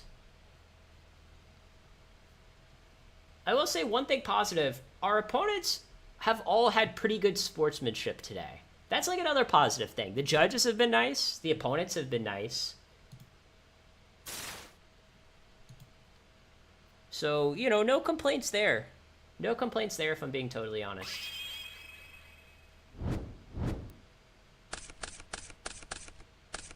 This is not the best hand.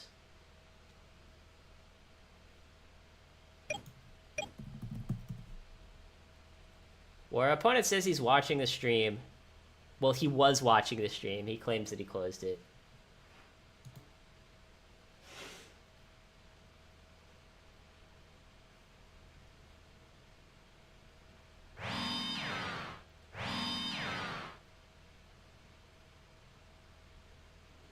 Yeah, I mean, it might be because of the Pope, but I doubt it. You know, I've never pegged DB players as, you know, being like the Catholic type.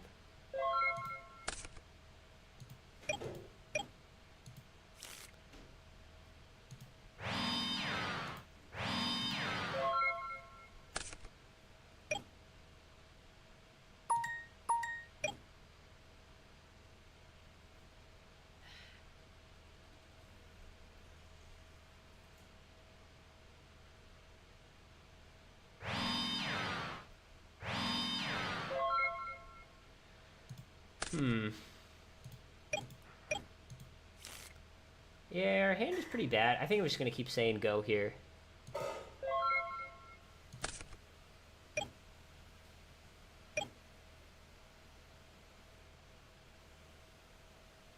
Our opponent might just play into all the things. Like, maybe he'll flip something and...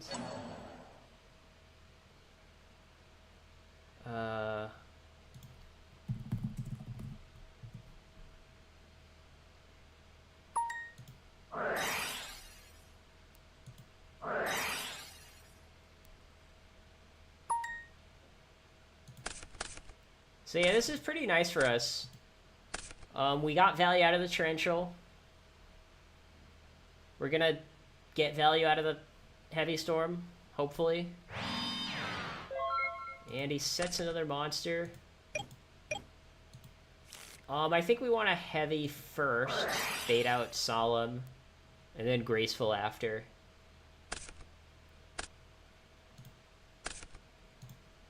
We have no monsters in our grave.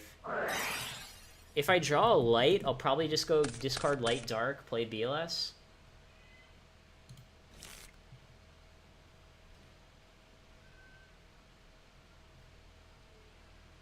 With a set Solemn and a Golem Sentry. Yeah, I think we just want to go Light Dark, BLS, set Golem Sentry, set Solemn.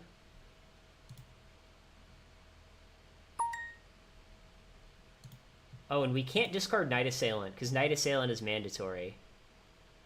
So yeah, I think we have to discard Dekochi.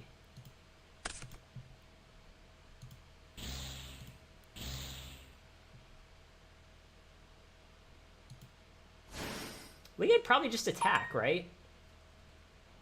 The only way we get punished by attacking is if this is Morphing Jar.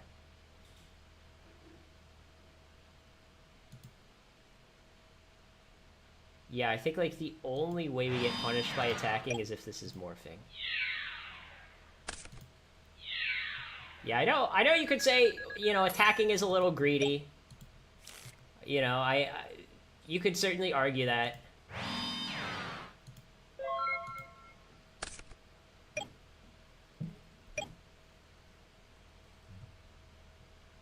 But yeah, having the solemn backup here is really nice. And I certainly did not build my deck with the intention of beating Pac-Man. But, like, our particular list, like, has a lot of good tech versus Pac-Man. Like, Golem Sentry, very strong. Like, if we're up on the summon, it's very strong. Solemn, also very strong.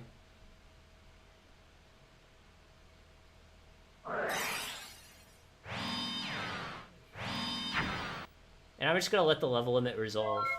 Oh, I always forget.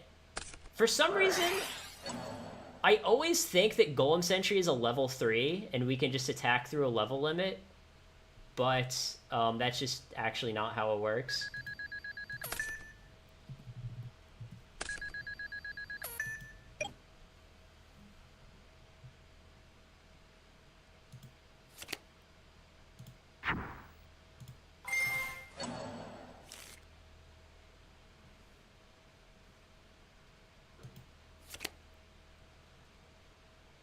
And then I think we'll just set Night Assailant. Figure he probably sets a monster again, and then we can just start attacking. And yeah, we haven't used our own ring. So, like, we can, yeah. Like, if we just draw a ring, we can just summon our Sork and ring it for game.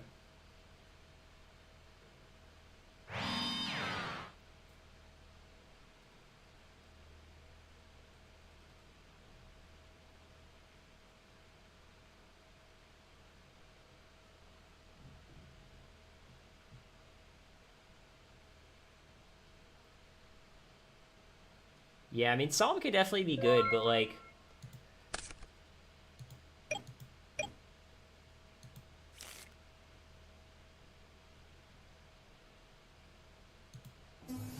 And Pac-Man almost never plays Torrential, so I'm not worried about that.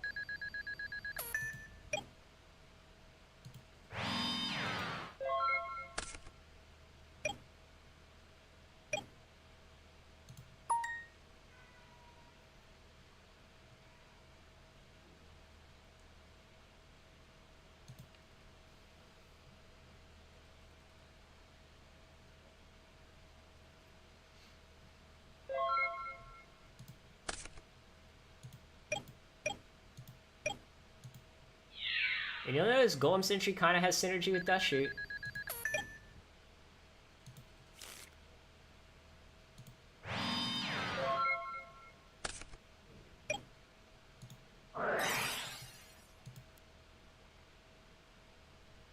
I guess probably that one hits spells and traps. Yeah, I think we just hit Deslocuta. I don't know which one is the scariest. We're probably either hitting that or, like, Golem Sentry, right? I don't know.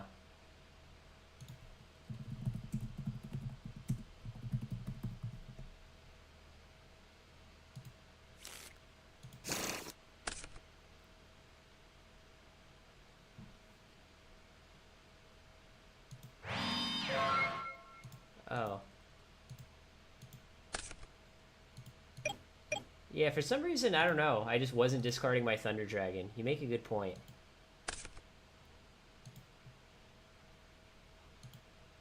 This is what happens when I get distracted. But anyways. Now we just go kill this.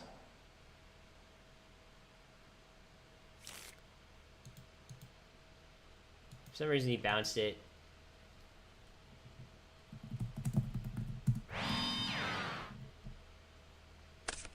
Yeah, I figured it was Golem Sentry. If it was Locust, I might have been a little suspicious, but...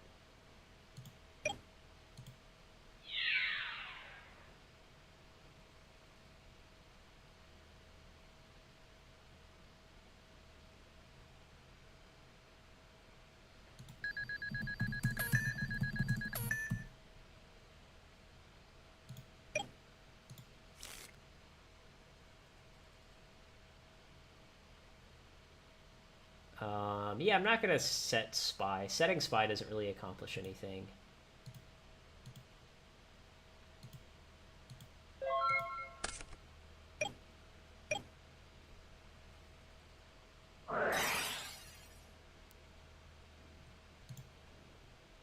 You know his whole hand, right? It's bind and locus. Yeah, I'm just gonna solve this. Alright, he just conceded. I feel like I've been solving a lot of gracefuls today. And sometimes it works out, sometimes it doesn't.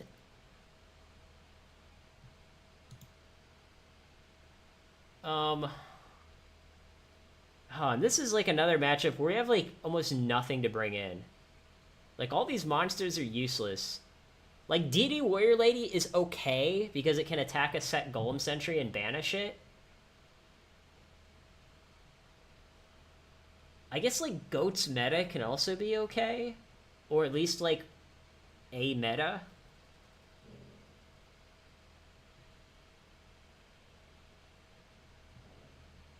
I have nothing to side in against you.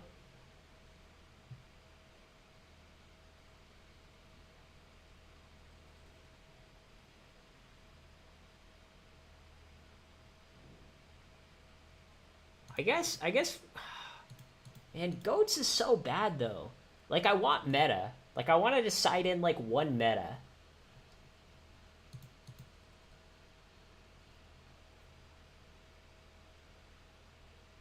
I wish I had like Dust Tornado or Mobius in my side for something like this. You know, I have like the walks for like a normal burn deck. But I don't know, I think I'm just gonna do this.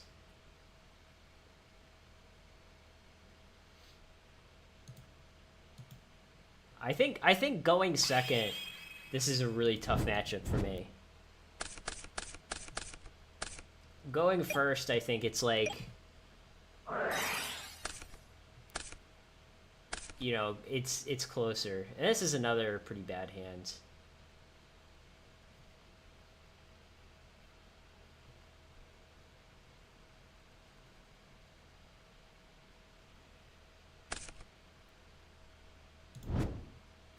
Oh, and he's playing Wabaku. I wonder if he's playing Wabaku and Roar.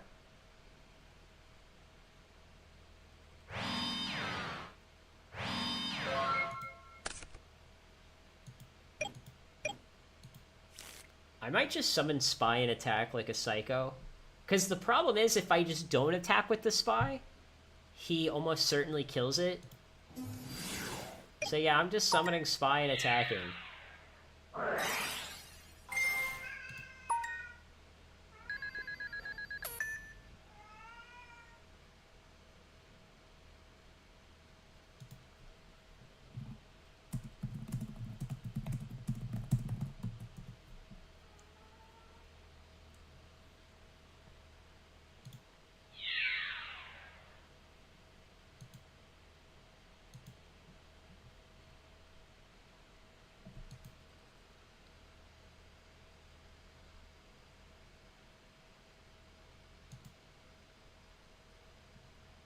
Yeah, I'm so confused. Because if he pays 1,000, the Spy still goes through.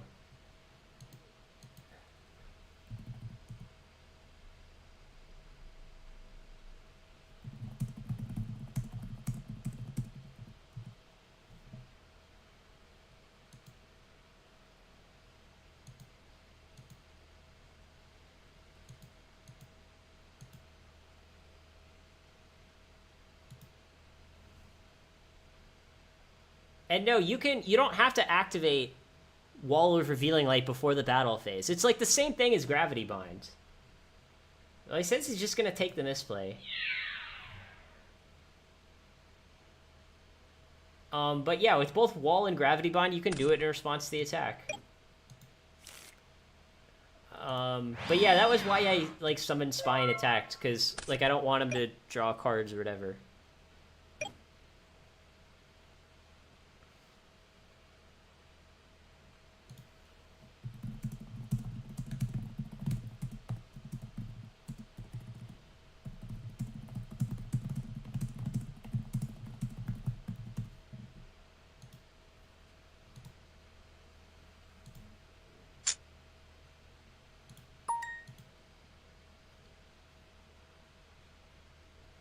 I mean, you'll see in the chat, I was I was gonna let him pay more. I was like, don't you want to pay more? You usually should pay 2K or 3K, and he was just like, nope, don't want to.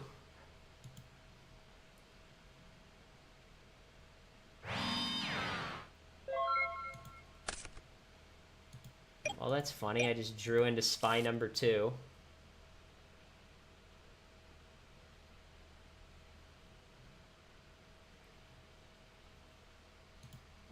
You know what?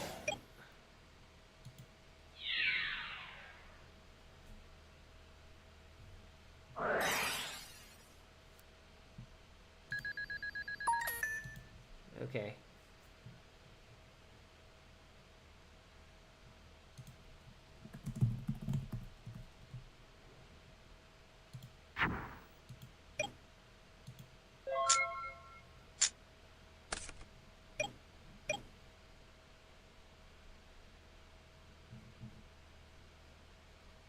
I hope the monster isn't a second Lakuta. Like, we're gonna ring it no matter what it is. But, you know, I don't mind him killing one of my monsters.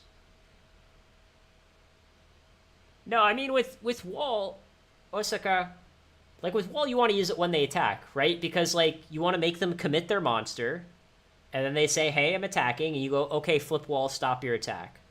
There's no advantage gained by doing it in the standby phase. All that does is just let them play out their main phase knowing what they can and can't attack with.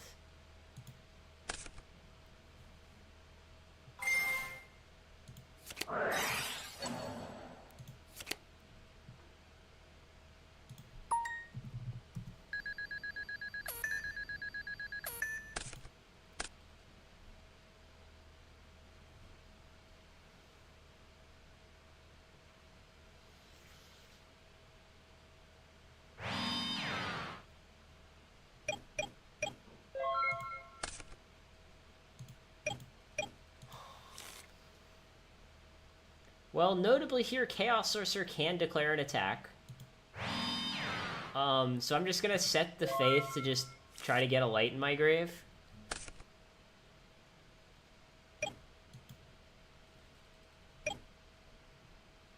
Yeah, I think Pac-Man, like, it can be a good deck, and obviously, like, it's good into this matchup.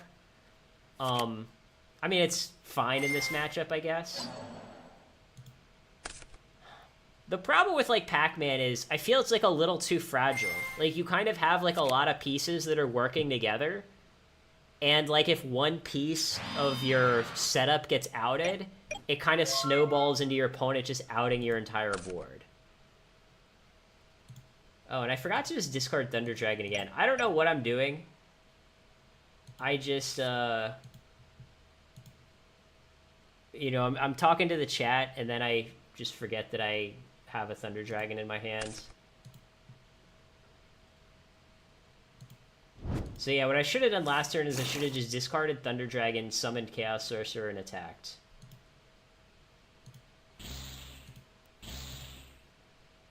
And then, of course, I got punished by just top decking another Thunder Dragon.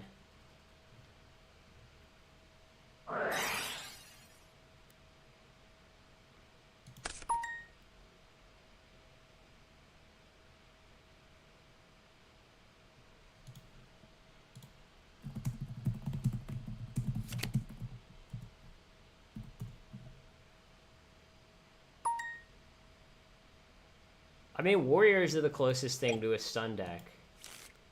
Like, realize that Warriors kind of originally was a stun deck, and then it evolved into its current form because people figured out, like, the stun cards weren't actually that good.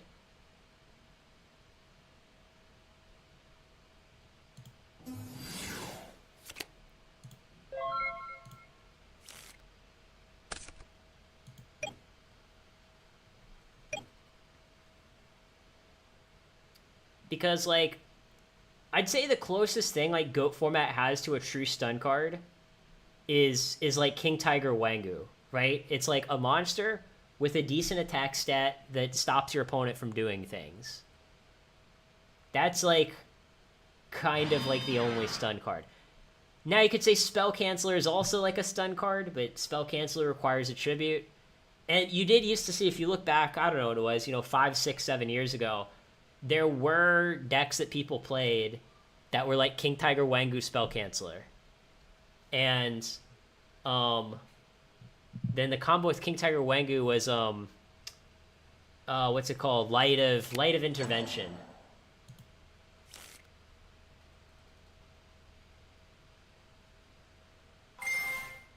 Yes, Skill Drain is also kind of a stun card. The problem is...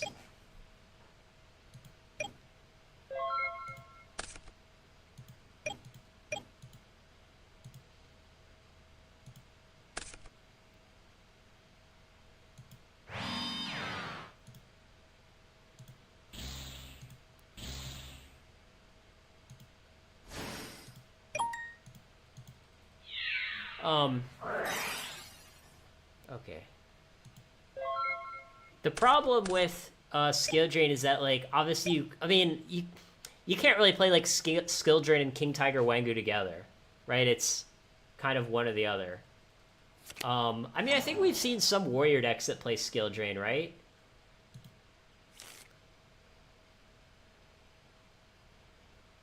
Pac-Man isn't a stun deck. It's... I could see why you might think it's a stun deck, but it's more of like... I would say it's closest... It's like a high synergy control deck. That's kind of how I would classify it. It's not like a control deck... It's not like a control deck in the same sense that, like, Goat Control is. But it's, like, kind of similar.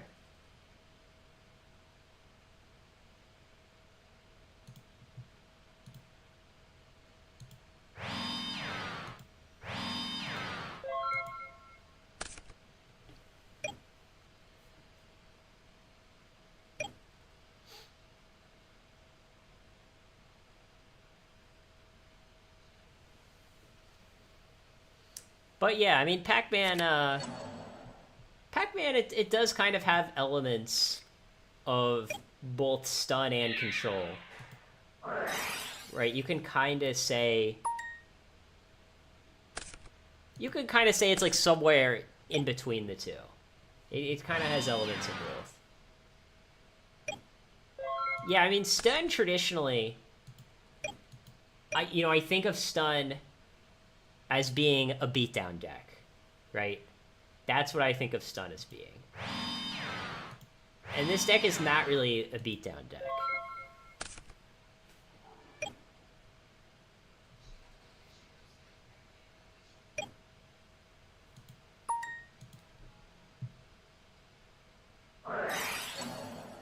Oh man, he mains Crossout? Or maybe he sided it in. Either way, I was not expecting Crossout.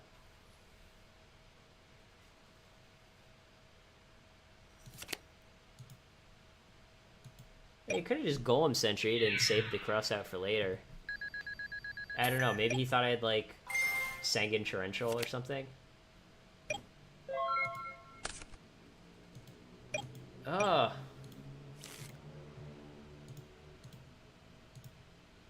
Our hand is so bad.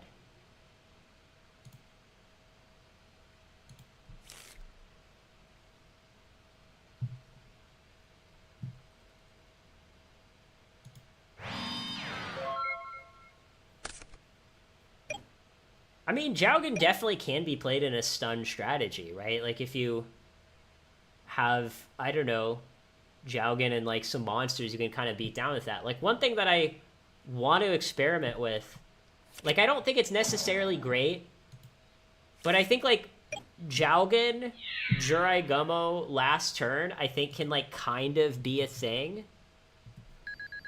In the sense that, like, you have two strategies where it's like, hey, we can either beat down with the Jurai Gummo and use Jowgen to kind of, like, lock them out, or you can just last turn for GG. That would be, like, sort of the idea behind that deck.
Well, I do take 5.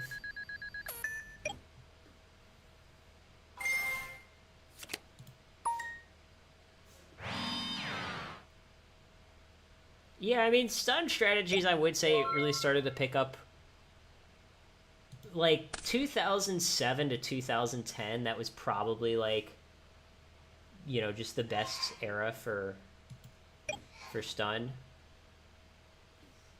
This meta is a really good top deck, by the way, because we have Tsukiyomi in our hands.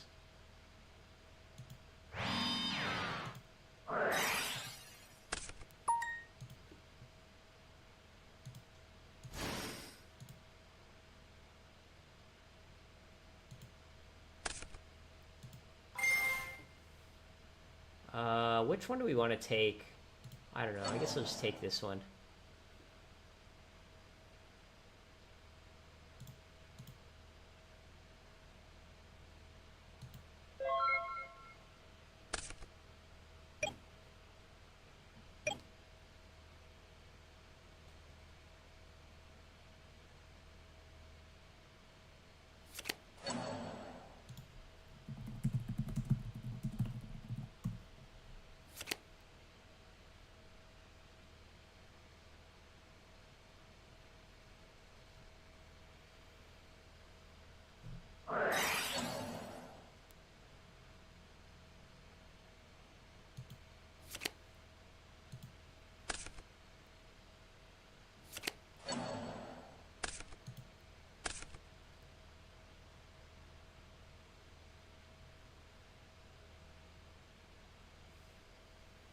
Oh, this is in my hand.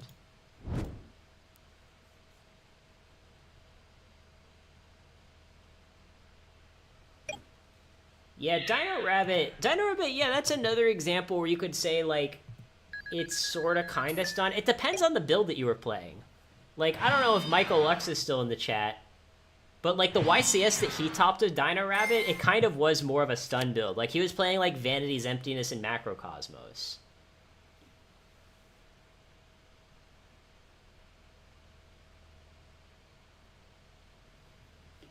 But, like, depending on your exact build, like, it might be a little less, you know, less stunny.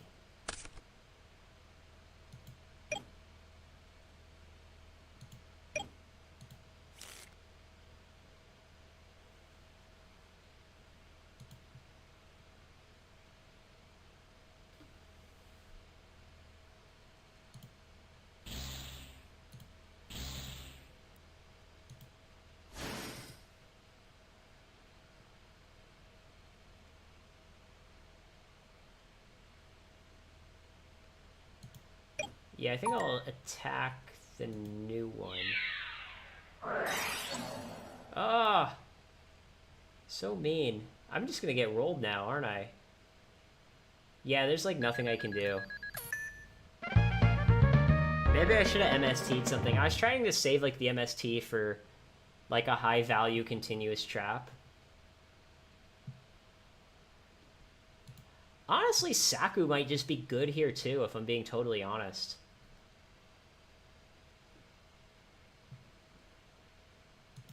And it seems like book kind of does nothing. Yeah, there's like basically nothing we can ever book. Yeah, I think we'll just go with this.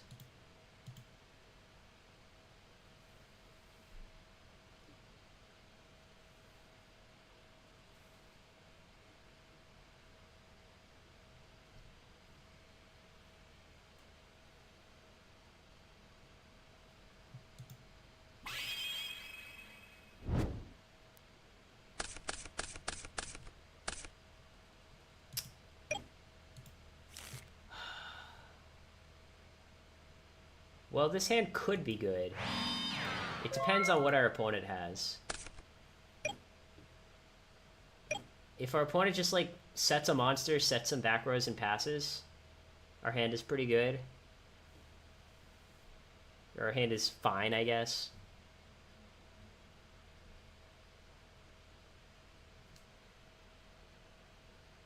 I don't know if Chaos Control is better than Goat Control. Like, I don't like making sort of very, you know, very absolute statements like that.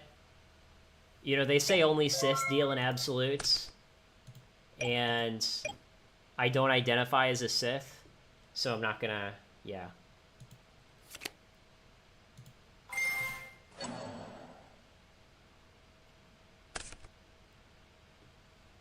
So let's see, are we gonna hit with Night Assailant or hit with Tsukiyomi? I think we'll just go for more damage.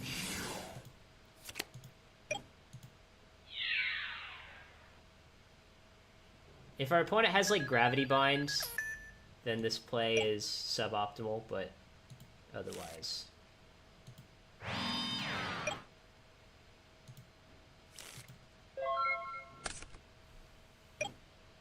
I mean, Goat Control definitely still tops. Like, I don't think either one is doing a lot better than the other. Now, I think, like, Chaos Control is easier to play, and that's why, like, it's a little more popular. But just because something's easier to play, like, doesn't mean that it's better. It's the same reason that, like, you know, Chaos Turbo, quote-unquote, sees more play than Warriors. Like, it's generally an easier deck to play. And, like, Warriors do better relative to their representation, right? Like, Warriors and Chaos Turbo win, like, roughly the same number of tournaments, but Chaos Turbo is, like, twice as popular.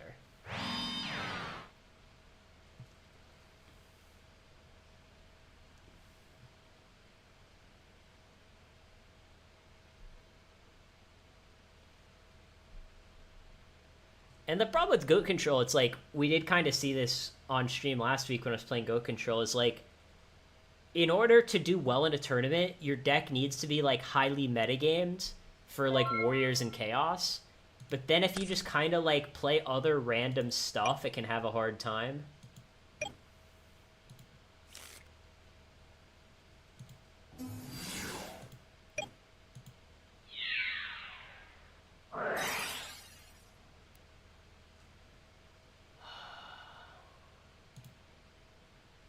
Yeah, I'm just going to MSC that.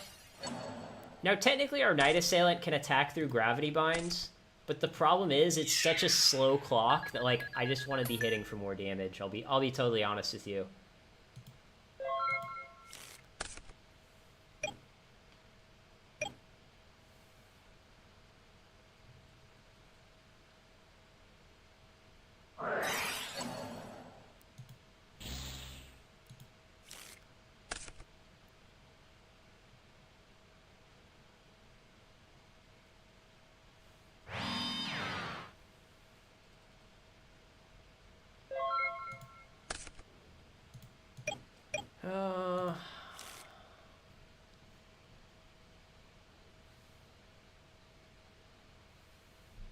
I might just normal summon Gravekeeper Spy again. Because we have Tsukiyomi to flip it down anyway, and our opponent just doesn't have anything that can attack over it. Okay.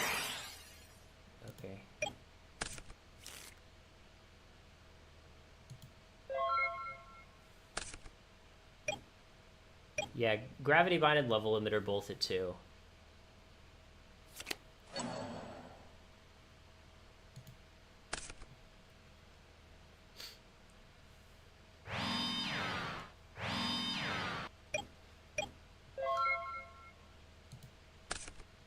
He just left the worm and attack?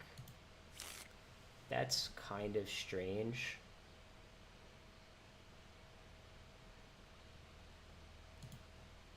I mean, we could go Tribe. Could go Tribe, like, dump a Dark, and then summon Sork.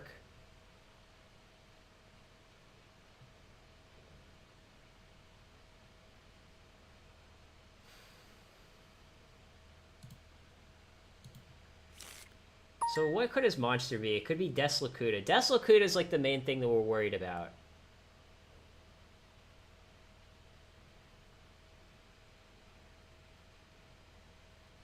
Oh, we can also just go Snatch, flip, flip, kill your guy. Yeah, I'm just gonna do that.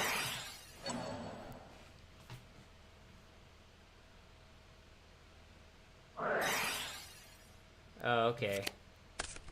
Did we just get baited here? Did we just get baited?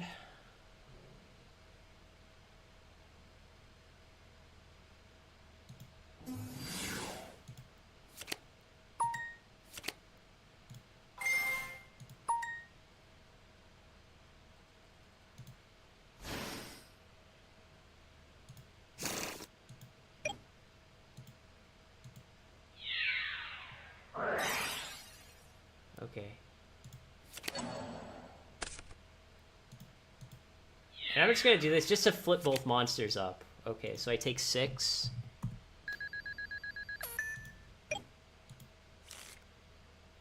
And then we'll just go duo, get rid of your last card. And I'm pretty comfortable with my position here. Like, unless our opponent just top decks like a Wall of Revealing Light just immediately. Or like another Gravity Bind. Like, he needs one of those. If he doesn't have one of those, I'm feeling pretty good about our chances.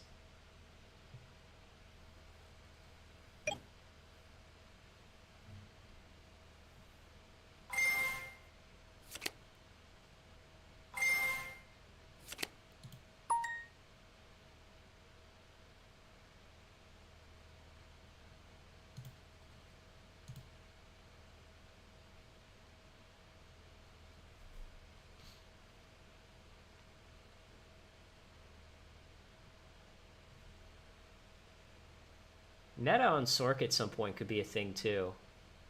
Like, the only great target is like Ryu Senshi.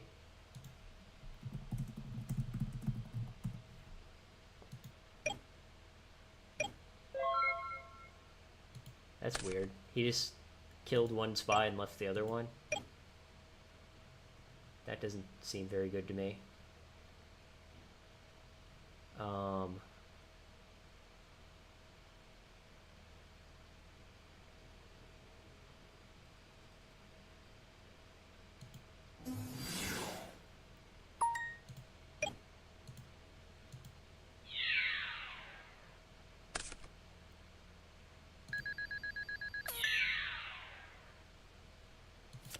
And then we'll take 6.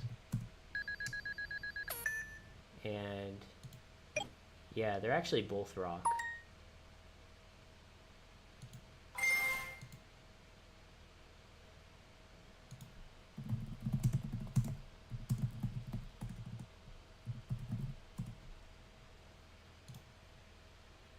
I mean, we're definitely not getting rid of Ring or Sork, because those cards are just both insane.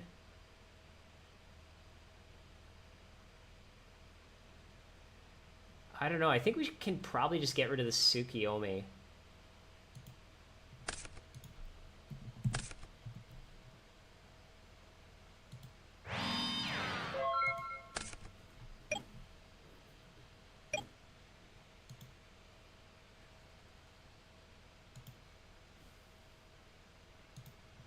Because, like, if I top deck, like, a Faith or a Sinister, I want to be able to go into Thousand Eyes.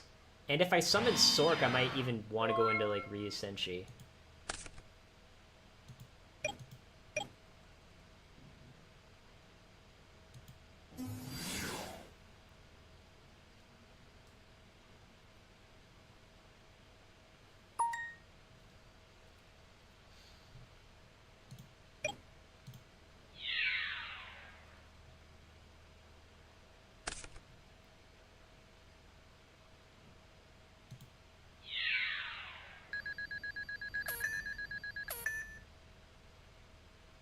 Oh, and I actually ended up just a little short on Ring.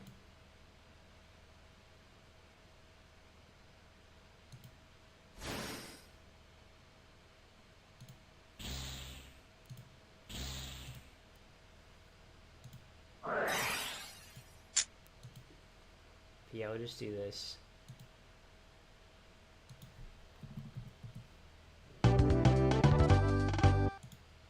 Yeah, I know this is not exactly the most riveting gameplay, but it's been a while since I've played against Pac-Man.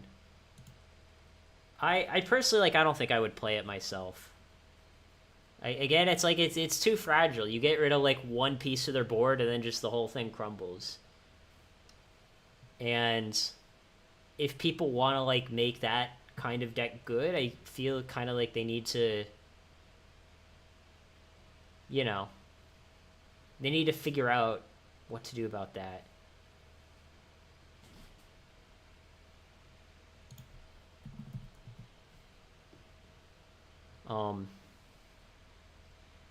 So yeah, it's like 12:25. I think I've got time for one more match. If you want, I can play a different GOAT format deck. Or I can play like a match of Edison. Or I can kind of keep playing the same deck. For those who haven't seen, this is what I'm playing right now. I don't know what I have on this account. We could play Machine. We could play Machine Reasoning Gate. People did want me to play that. I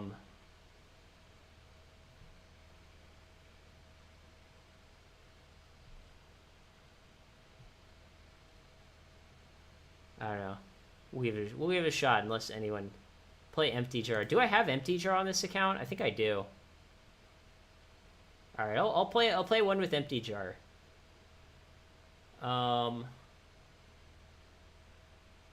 Is this like the build that I like? Yeah, I think it is. Yeah, with the One of Faith. Yeah. I think this is.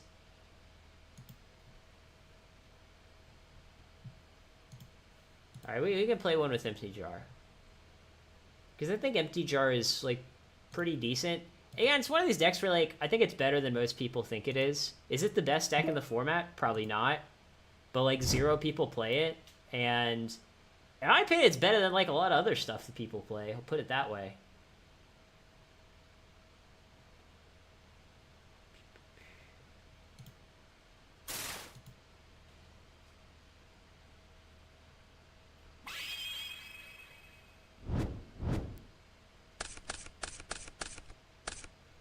Oh, this is average hands. Can't complain. One thing I like about Empty Jar 2 is for like the first couple of turns, you can kind of fake being a Chaos deck. Like if I go discard Thunder Dragon, activate Upstart Goblin, people will just think you're on a Chaos deck. And that can have its advantages sometimes. Oh man, he just passed. This is actually just really sick.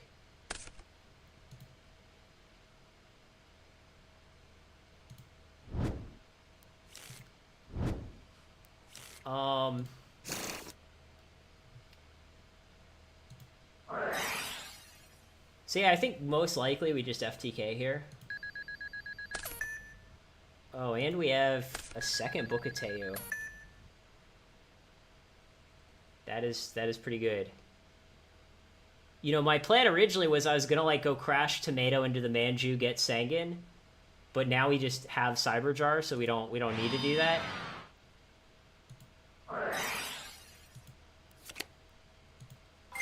I'm afraid my opponent will just quit, though.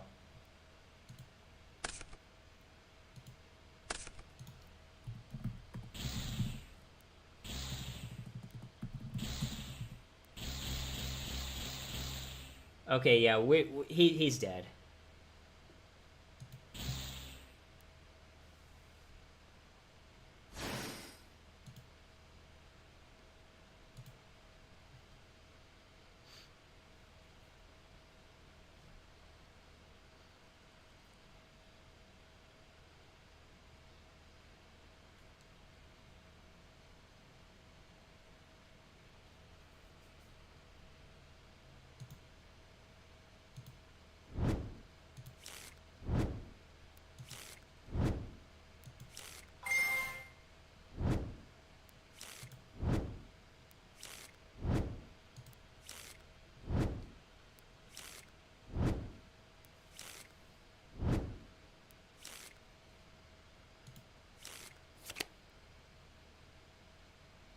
Alright, I guess we'll just pot a greed.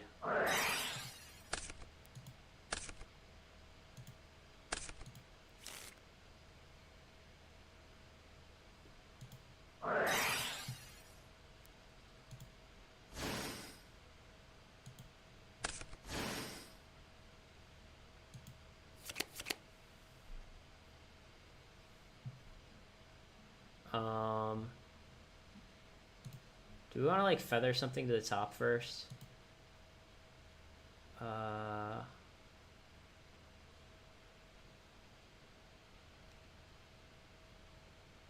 we have spell repro? No, it's fine. We'll just.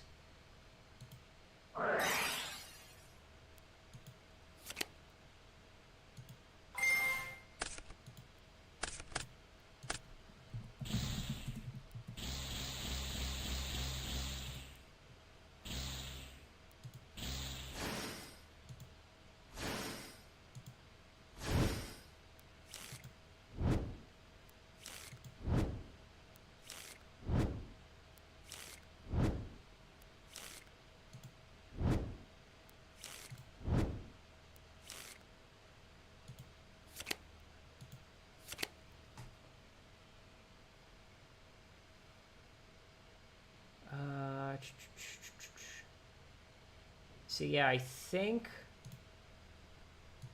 what we probably want to do here is set Shallow Grave, set Feather, and activate Reload.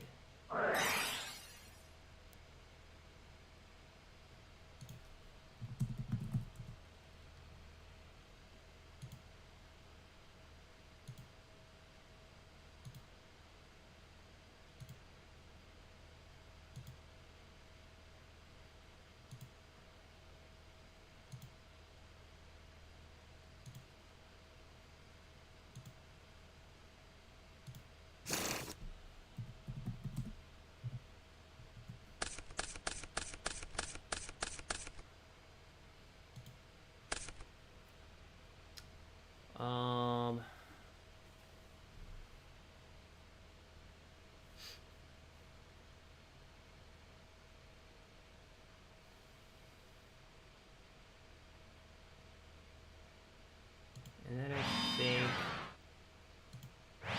we just want to reload again, because all these cards are pretty bad.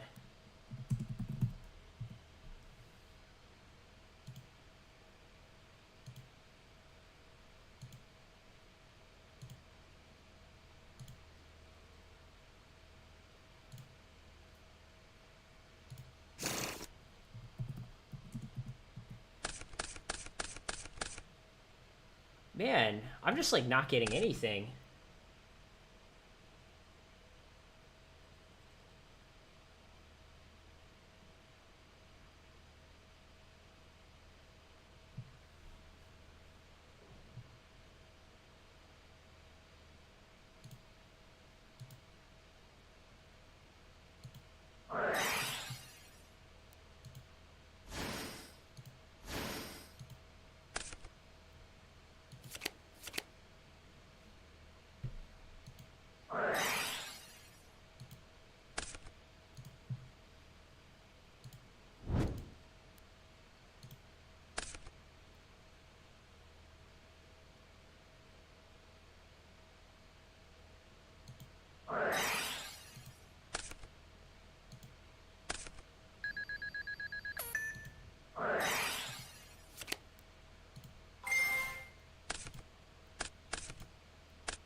Whoops.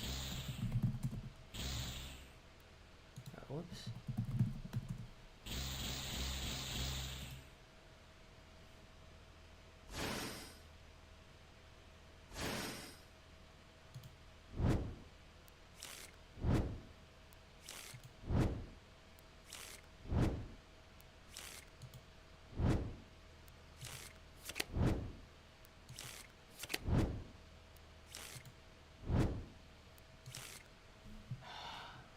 Yeah, I mean, the problem here is, like, the card that we really need to see is card destruction. And I kept reloading, trying to, you know, go into it. But, yeah, we're just not getting it. So, 2, 3, 4, 5, 6, 7, 8, 9.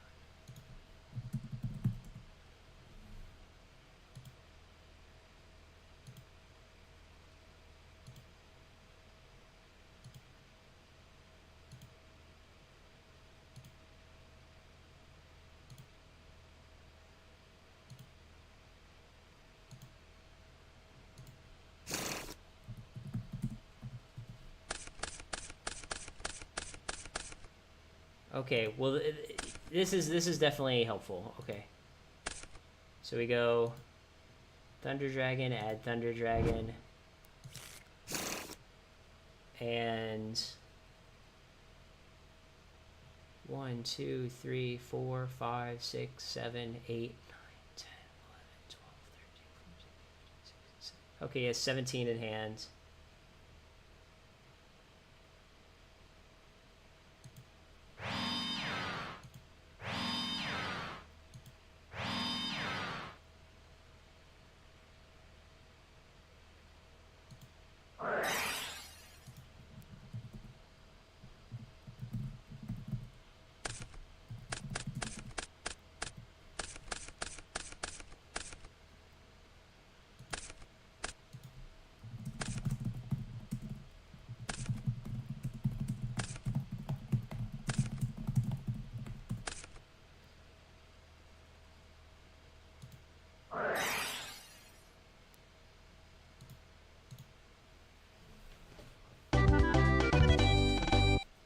All right, so he just conceded because I just showed him that it was game.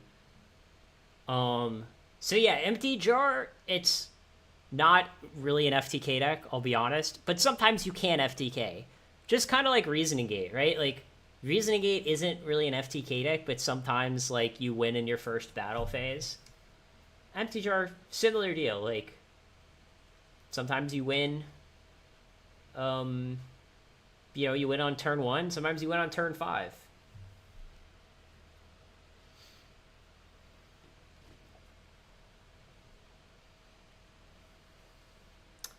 I don't really like Mind Control in this matchup, because I don't think this deck plays Faith. I mean, I think Library FTK is better, but you're the one who asked me to play Empty Jar, so I don't want to hear any complaints out of you.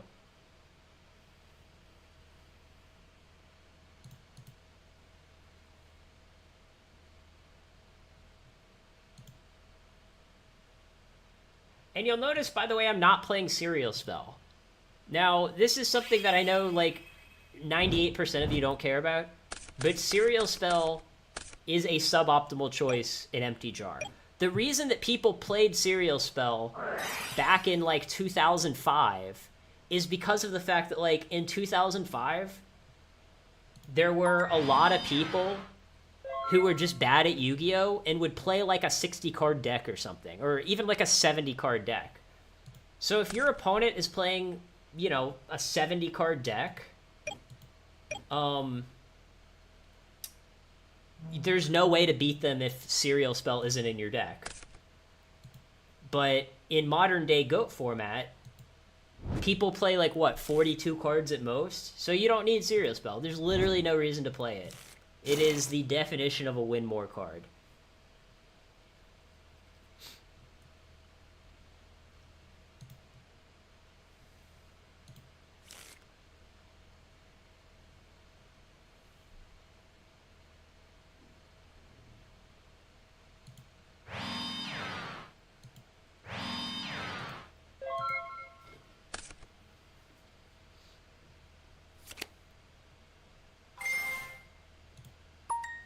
Oh, I guess I should have summoned Tomato and attacked the Manju.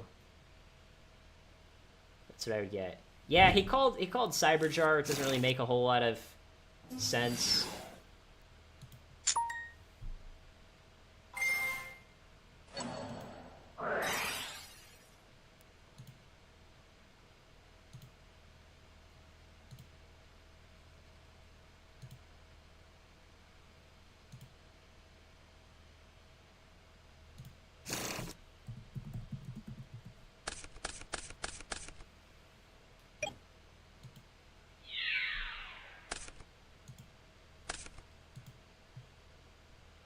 Man, I drew into, like, all my Tomato targets.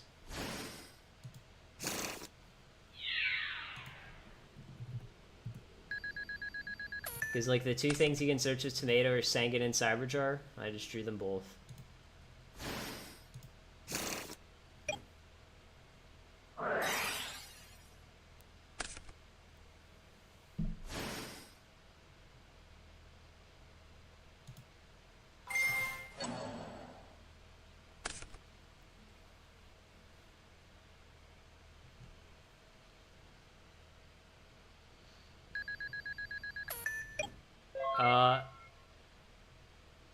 Arish, there's a Monarch list on my channel, like Coldwave Monarchs from, like, forever ago. I don't know, it's like a 3-year-old video. But I think that's, like, a good starting point.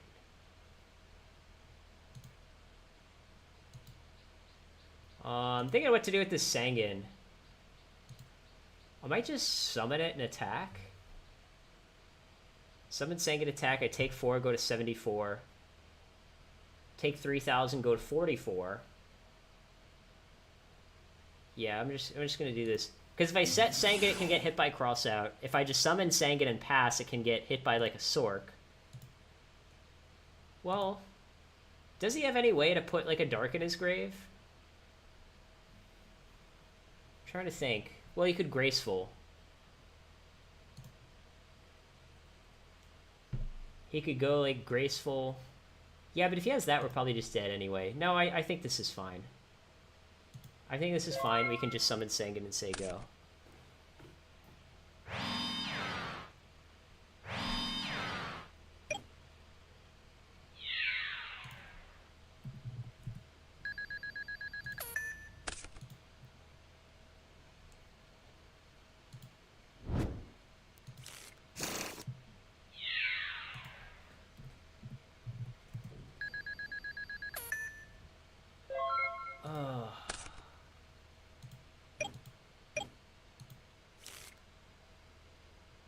Now, if this set spell or trap is like a Raigeki break, I just lose. But I think it's just kind of the risk we have to take.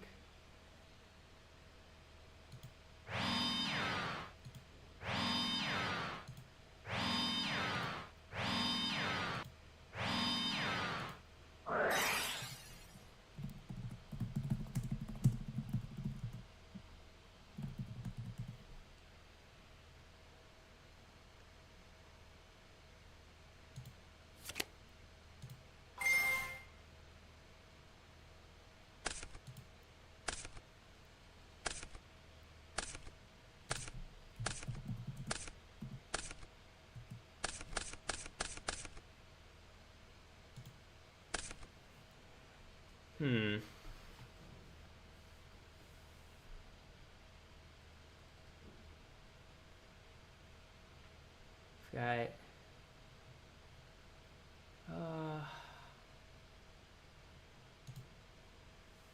Yeah, I think we'll just graceful. It's see what we draw. We could have like used feather before graceful, but I don't think I want to do that.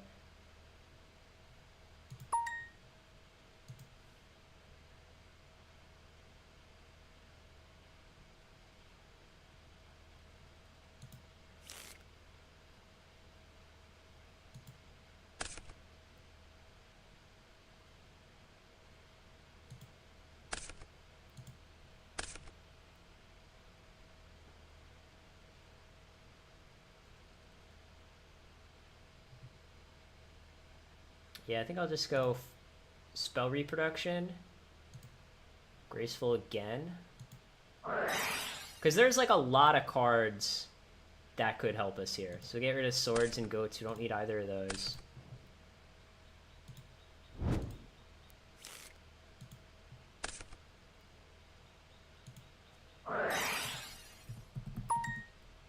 Oh, whoops.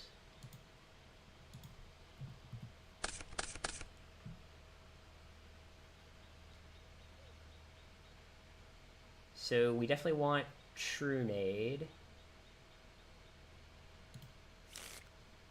Feather, feather.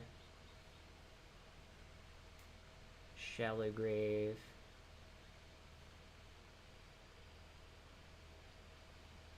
I think we'll get rid of...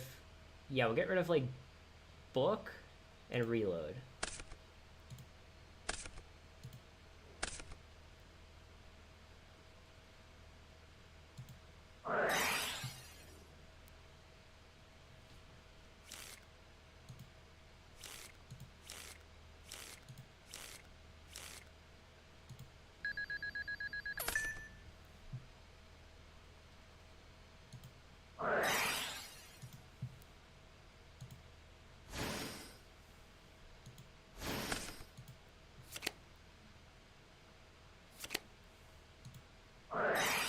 And I'm saving the upstart here, by the way, because upstart combos with feather.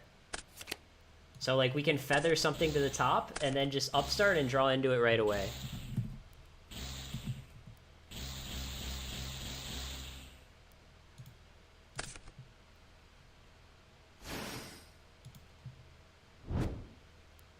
Oh, he does play Faith, which is good to know.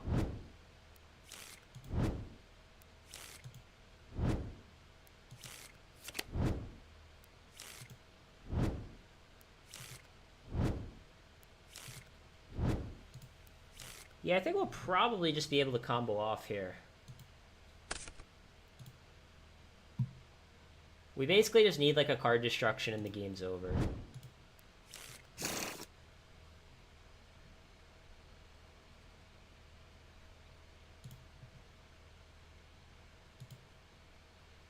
hand, yeah, I think we'll go.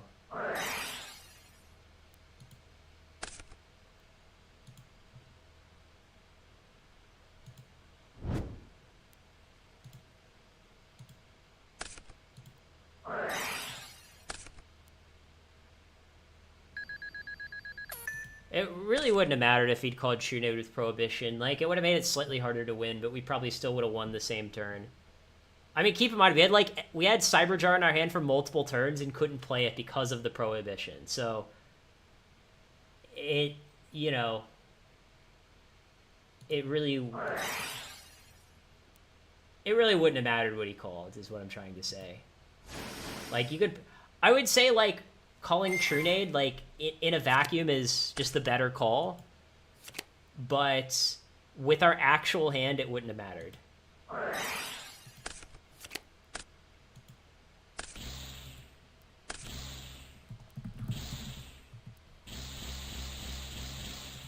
Alright, and now we just win.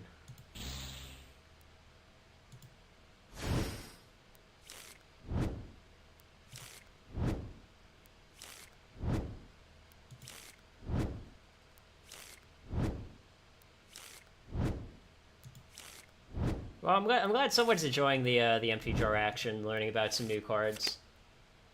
So let's see, we have 5 cards left in our deck. But what we can do is basically just discard anything that we want in our hand by just going spell reproduction for spell reproduction. Yeah, we do have a second spell reproduction in our grave, so we can just discard any spell for free. That is basically what's going on here. And yes, I'm going to discard Pot Agreed. Why? Because I'm just a crazy person.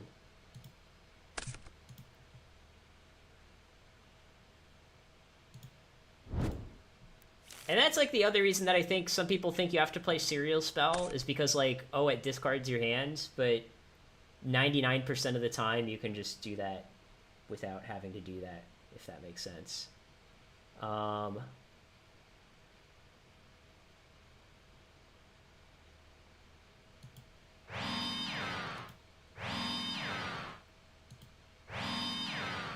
Yeah, and then we'll just card destruction for 5.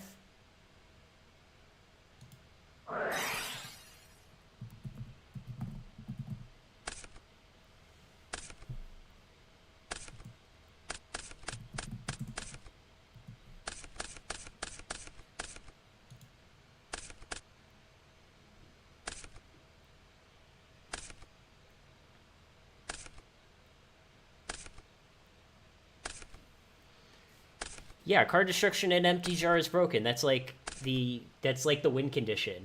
It's like saying library and library is broken, or reasoning and reasoning gate is broken. It's like, it's how you win the game.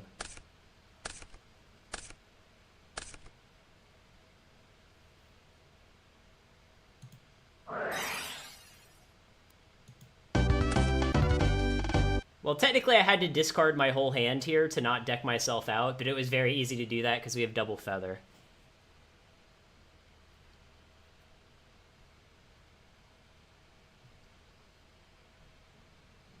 Yeah, I think that's it for today. If there are any sort of closing questions or comments, I'll give you like a couple of minutes. But other than that, I'm gonna call it a day. Don't want to make this like a super long stream. And I know at some point the Americans want to go to bed. So yeah, this was the build that I'm playing. For the record, I think this is like either optimal or close to optimal main deck for empty jar.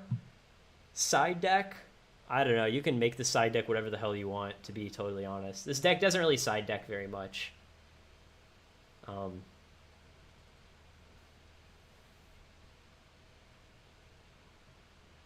But yeah.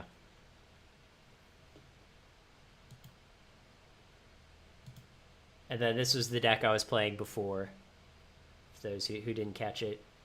Another one where I think the side deck can be changed a lot. I think, to be honest, it's like, I think building the side is hard when you're playing a deck like this, because there's like so many things you need to cover. Whereas if you're playing something like Warriors, it's easier to side because your main deck is already handling like a lot of problem matchups. What would be problem matchups? Or even if you're playing like Goat Control, you already have like a lot of tech in the main, so your side is like pretty open. Whereas like with this, how do you not deck yourself out with Empty Jar?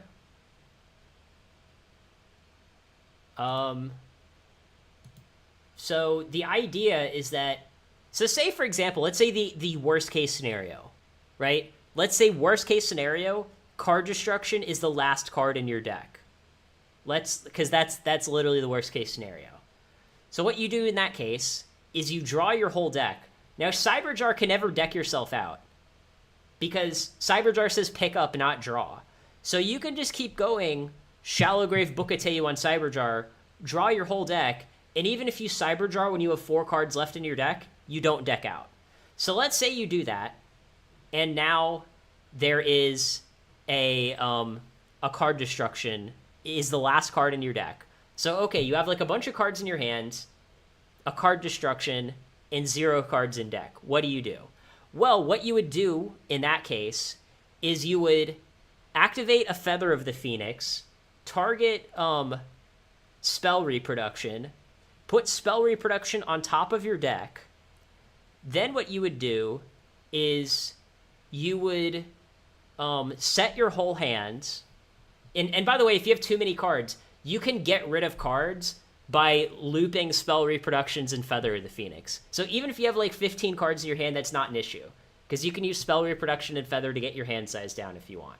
But what you would do is you would feather a Spell Reproduction to the top of your deck, set all of the cards in your hand, including a Giant Trunade. Then you would activate Card Destruction, draw into your Spell Reproduction. You'd activate Card Destruction with 1 card in hand, draw into your Spell Reproduction. Now you have a Spell Reproduction as the only card left in your hand, but you don't have the spells to discard to it. So then what you do is you'd flip the Trunade that you just set, bounce all of the spells back to your hand, then you would go Spell Reproduction for Card Destruction again with 0 cards in hand, and then you would win. Because normally 2 Card Destructions in a row is your win con. Now, I know I said that kind of quickly, and some people were probably like, I'm lost, I don't know what the hell you just said. But once you play it out a few times, it's not rocket science. And like the easy way to win is to just go Card Destruction Serial Spell. But Serial Spell is a brick, so there's no reason to do that. I mean, in theory and practice, I mean, I don't want to be arrogant here, but like I am probably like the best, if not one of the best combo players in GOAT format. I've played hundreds of matches with this. I've played hundreds of matches with Library FTK.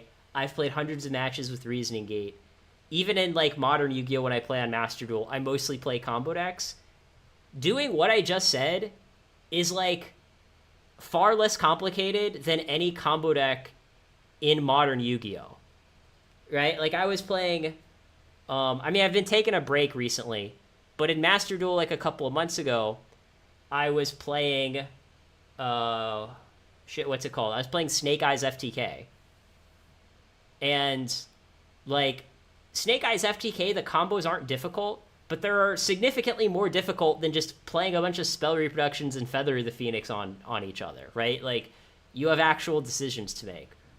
Whereas this, like, the goal is obvious. It's, hey, I need to activate Card Destruction twice, and I need to do it with few enough cards in hand so I don't deck out.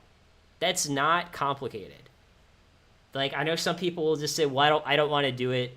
I think GOAT format players in general, to be honest, are like, and I think this is like a selection bias, like who plays GOAT format. GOAT players in general tend to not like combo decks, because if they did like combo decks, well, they'd just be playing Modern Yu-Gi-Oh! Then, right? Because Modern Yu-Gi-Oh! Is all combo decks.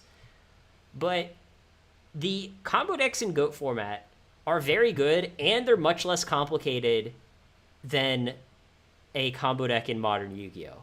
It's like not even close. I know some people say Library FTK is hard to play. It's not. I know some people say this deck is hard to play. It's not. Some people will even say Reasoning Gate is hard to play. It's not. Like, playing a combo deck in Modern Yu-Gi-Oh! And then coming to GOAT format to play a combo deck, it's almost like You know how like in baseball the players will put like a weight on their bat when they're practicing swinging it, and then when they take the weight off, the bat feels really light.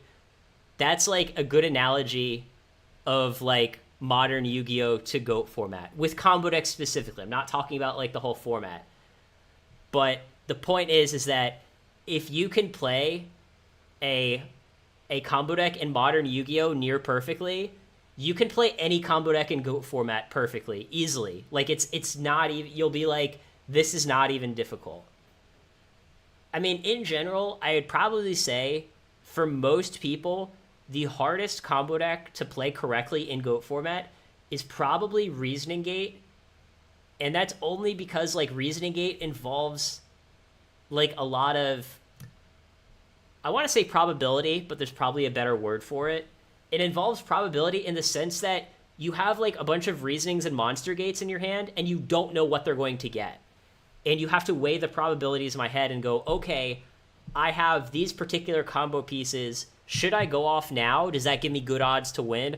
Or should I like wait a turn and try to, you know, sort of stall, draw a couple more cards? That is why I'd say Reasoning Gate is the hardest combo deck to play correctly. After that, I don't know. I think like Empty Jar and Library FTK are about the same.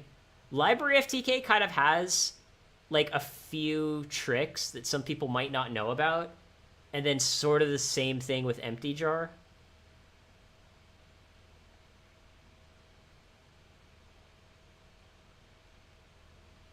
But yeah, it's like once you learn the trick, like either one is easy to play.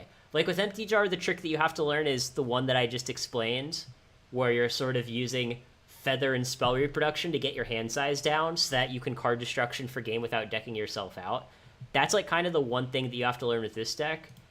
And then with Library FTK, sort of the one thing that you have to know is how to get value out of Convulsion of Nature and Archfiend's Oath when you don't have them together. Obviously, when you just have them together, it's like easy. You know, Archfiend's Oath draws you a free card. But with Convulsion of Nature, what you have to know is that a lot of times what you need to do with Library FTK is you activate a Convulsion of Nature, see what the top card of your deck is, and then if it's not a card you don't like, you shuffle your deck with Toon Table or Thunder Dragon. And remember, in GOAT format, you can just discard a Thunder Dragon and fail to find. So in Library FTK, that ends up being really relevant, because you go Convulsion, oh, I don't like the top card of my deck, discard Thunder Dragon, fail to find, shuffle my deck, oh, I like this card now, I'll go Upstart, draw into that card.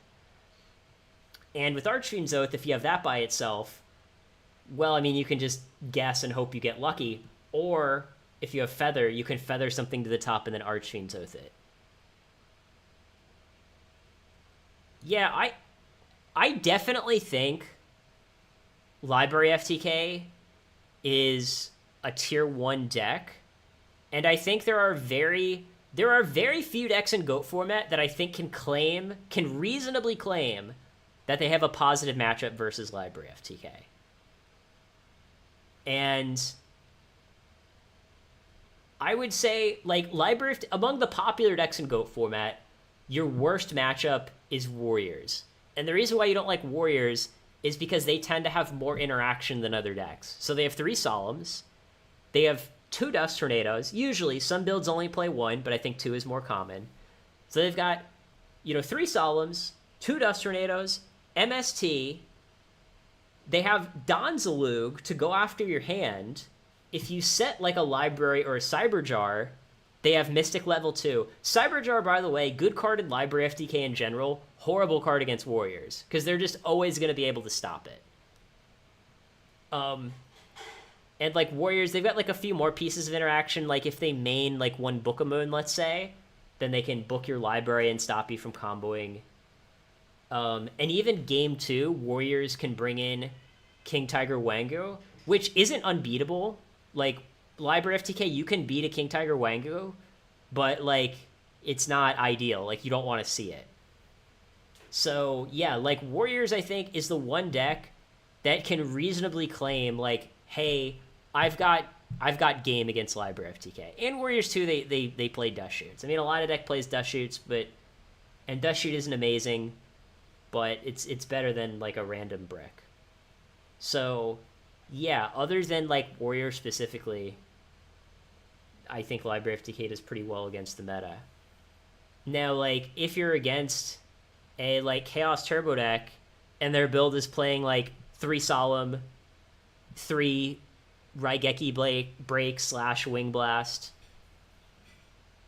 and maybe they're, I don't know, they're playing something else. Like, if you're playing against a Chaos Turbo list that has 3 Solemns and 3 Raigeki Break / Wing Blast, the matchup gets a bit harder for you. But, like, I still think you're going to win more than 50% of the time. And yes, Edison format well, I mean, ironically enough, your name is Edison format. In Edison format, you can also play more than 60 in the main. In both GOAT and Edison, you can play 60 in the main. More than 60 in the main. I'm trying to remember when the rule was changed.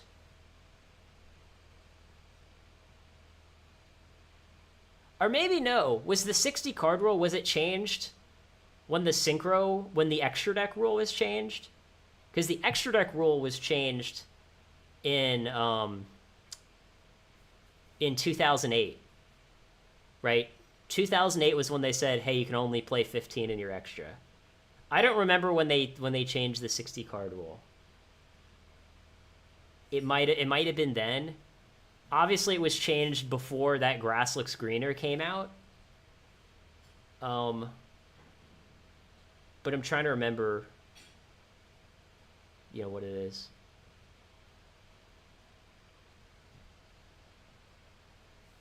I'd say, like... And I think the worst matchup for Warriors... I mean, Earthbeat is definitely not great. It's probably Goat Control and Earthbeat. The chance to FTK is, like, really high. It's more than 50%. Well, if you want, I'll run it in solo. Just so you can see how easy it is to FTK. Most of the people who've played the deck, they estimate that your FTK rate is somewhere from, like, 60 to 70%. Which, in any format, is pretty good. But in context of GOAT format and how slow it is, it,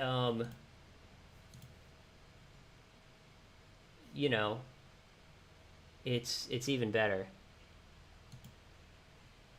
Well, your deck plays like a bunch of giant Trunades. So yeah, it's like with this hand here. In this hand, it might not be an FTK, but like even if we don't FTK, we're gonna draw a bunch of cards, right? So you just go like Thunder Dragon. And here I probably would just go through the whole deck with Toon Tables. So we go, put this in the grave, put this in the grave, and where's the second? Here's the second Toon World. And then we just reload for 6.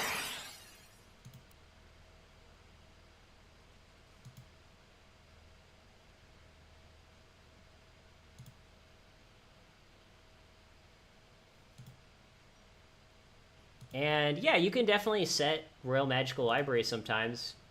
It depends on the situation and the matchup, obviously.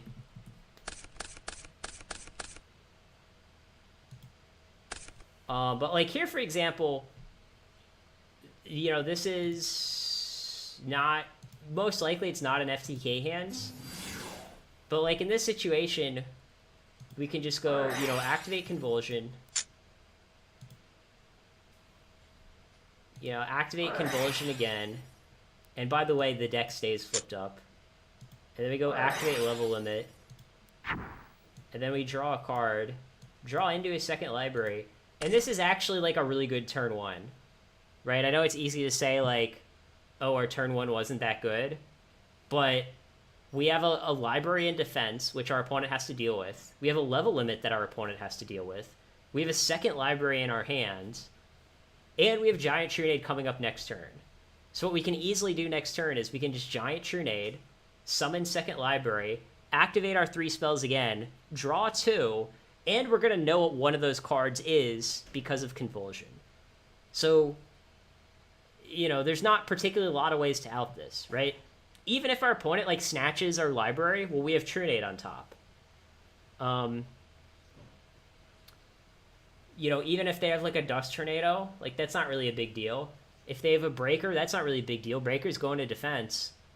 So, like, against the average deck in the format, there's not really a lot they can do in this spot. They either have to have Heavy Storm or the game's over. So, you know, next turn we would draw. You know, we would probably just go, hey, I'm going to activate Trunade. You know, and these would all go to our hand. And then we'll go, hey, you know, let's just summon this again. And then now this guy goes to defense, and then we draw 2. And then, depending on what our opponent did, we might just pass again. Just because, you know, we've gone through our whole deck so much. But yeah, sometimes, like... Yeah, I mean, Convulsion of Nature, it kind of is like countertop.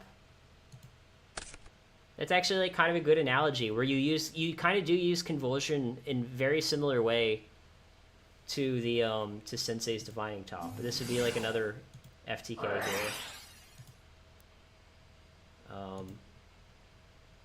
But yeah, we just go like activate this, whoops. We just go activate these 3, add 2 Toon Worlds to our hands. Where's the other Toon Worlds? Where is it?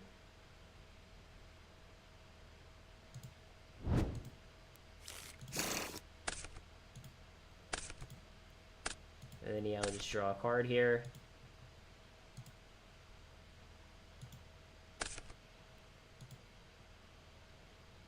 Then we'll just add these.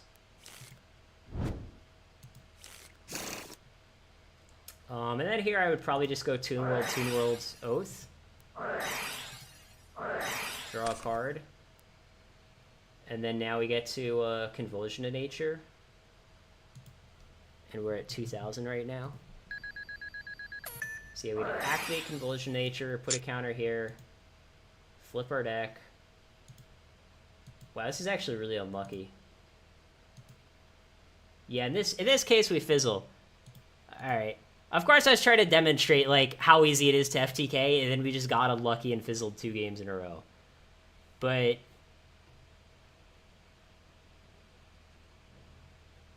yeah, I mean, Library with Exodia I don't think has ever been a thing in Yu-Gi-Oh's history, like competitively. But yeah, we'll call it a day, I guess. Maybe next time we'll stream Library. The next time we'll stream Library, and then you can see for real how legit the deck is.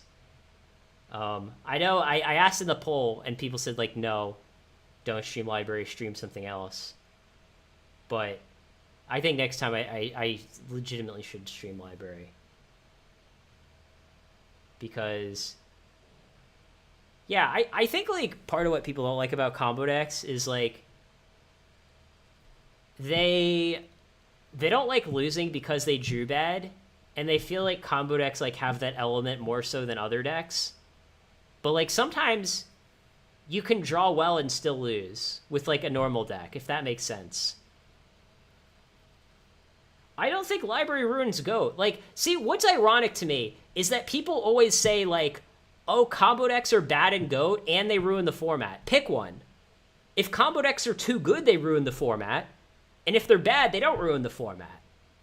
So it's like, which one is it? And it was the same thing.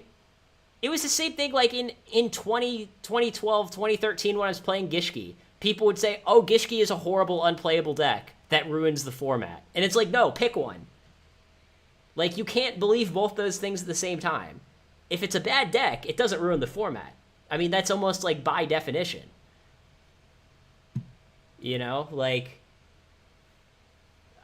I don't know. I mean, obviously that's a reasonable opinion to have. It's a good deck and it ruins the format. I don't think it ruins the format. Like, I think it's good, but I don't think it's too good. Like, if GOAT format gets to the point where, say, I don't know, say 10% of the meta is library FTK, people will just play decks that do better against library FTK, right? Like, people will just main Solemns more. People will play 3 Raigeki breaks instead of just 2. People will play more Dust Tornadoes, because, like, Dust Tornado is also really good against library FTK. People just play insert more tech cards here. Even, like, the Jirai Gummo deck, right? That deck destroys library FTK. Because you play 3 drop-offs and 3 time seals. Library FTK just cannot deal with that. So it's like, I don't know. I want to see, like, the future universe where library FTK is a part of the meta, and people have to consider that, like, in their calculations for what deck I should play, what tech I should have in the main, what I should side in, and so on. Right now, people don't main for it, people don't side for it, people don't play it. So I obviously like to see more decks in the meta in general. I think that's more interesting. And library FTK, like, it has won GOAT format tournaments in the past.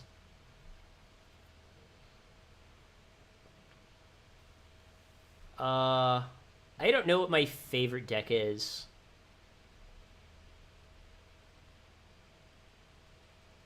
It's hard to say.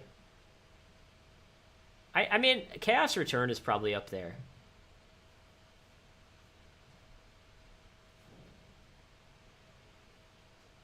But yeah, I always get...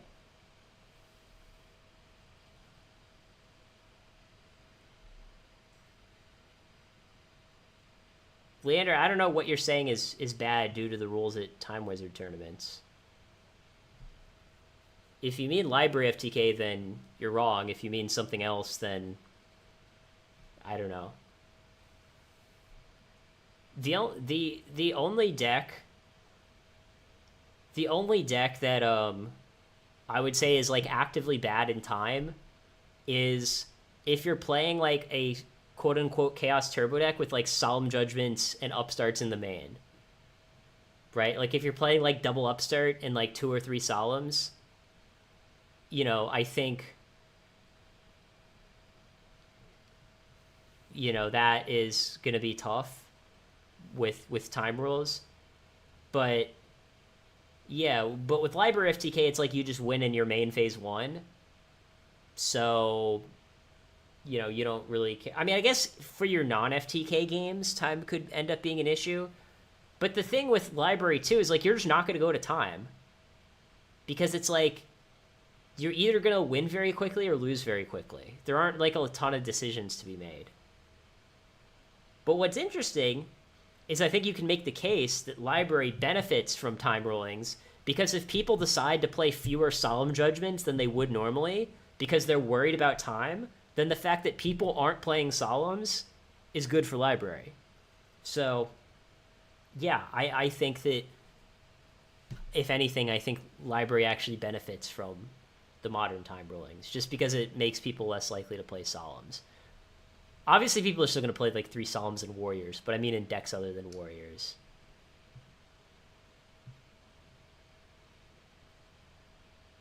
Yeah, so... I'll call it a day, and then I think the next time I stream, I am going to stream library FTK.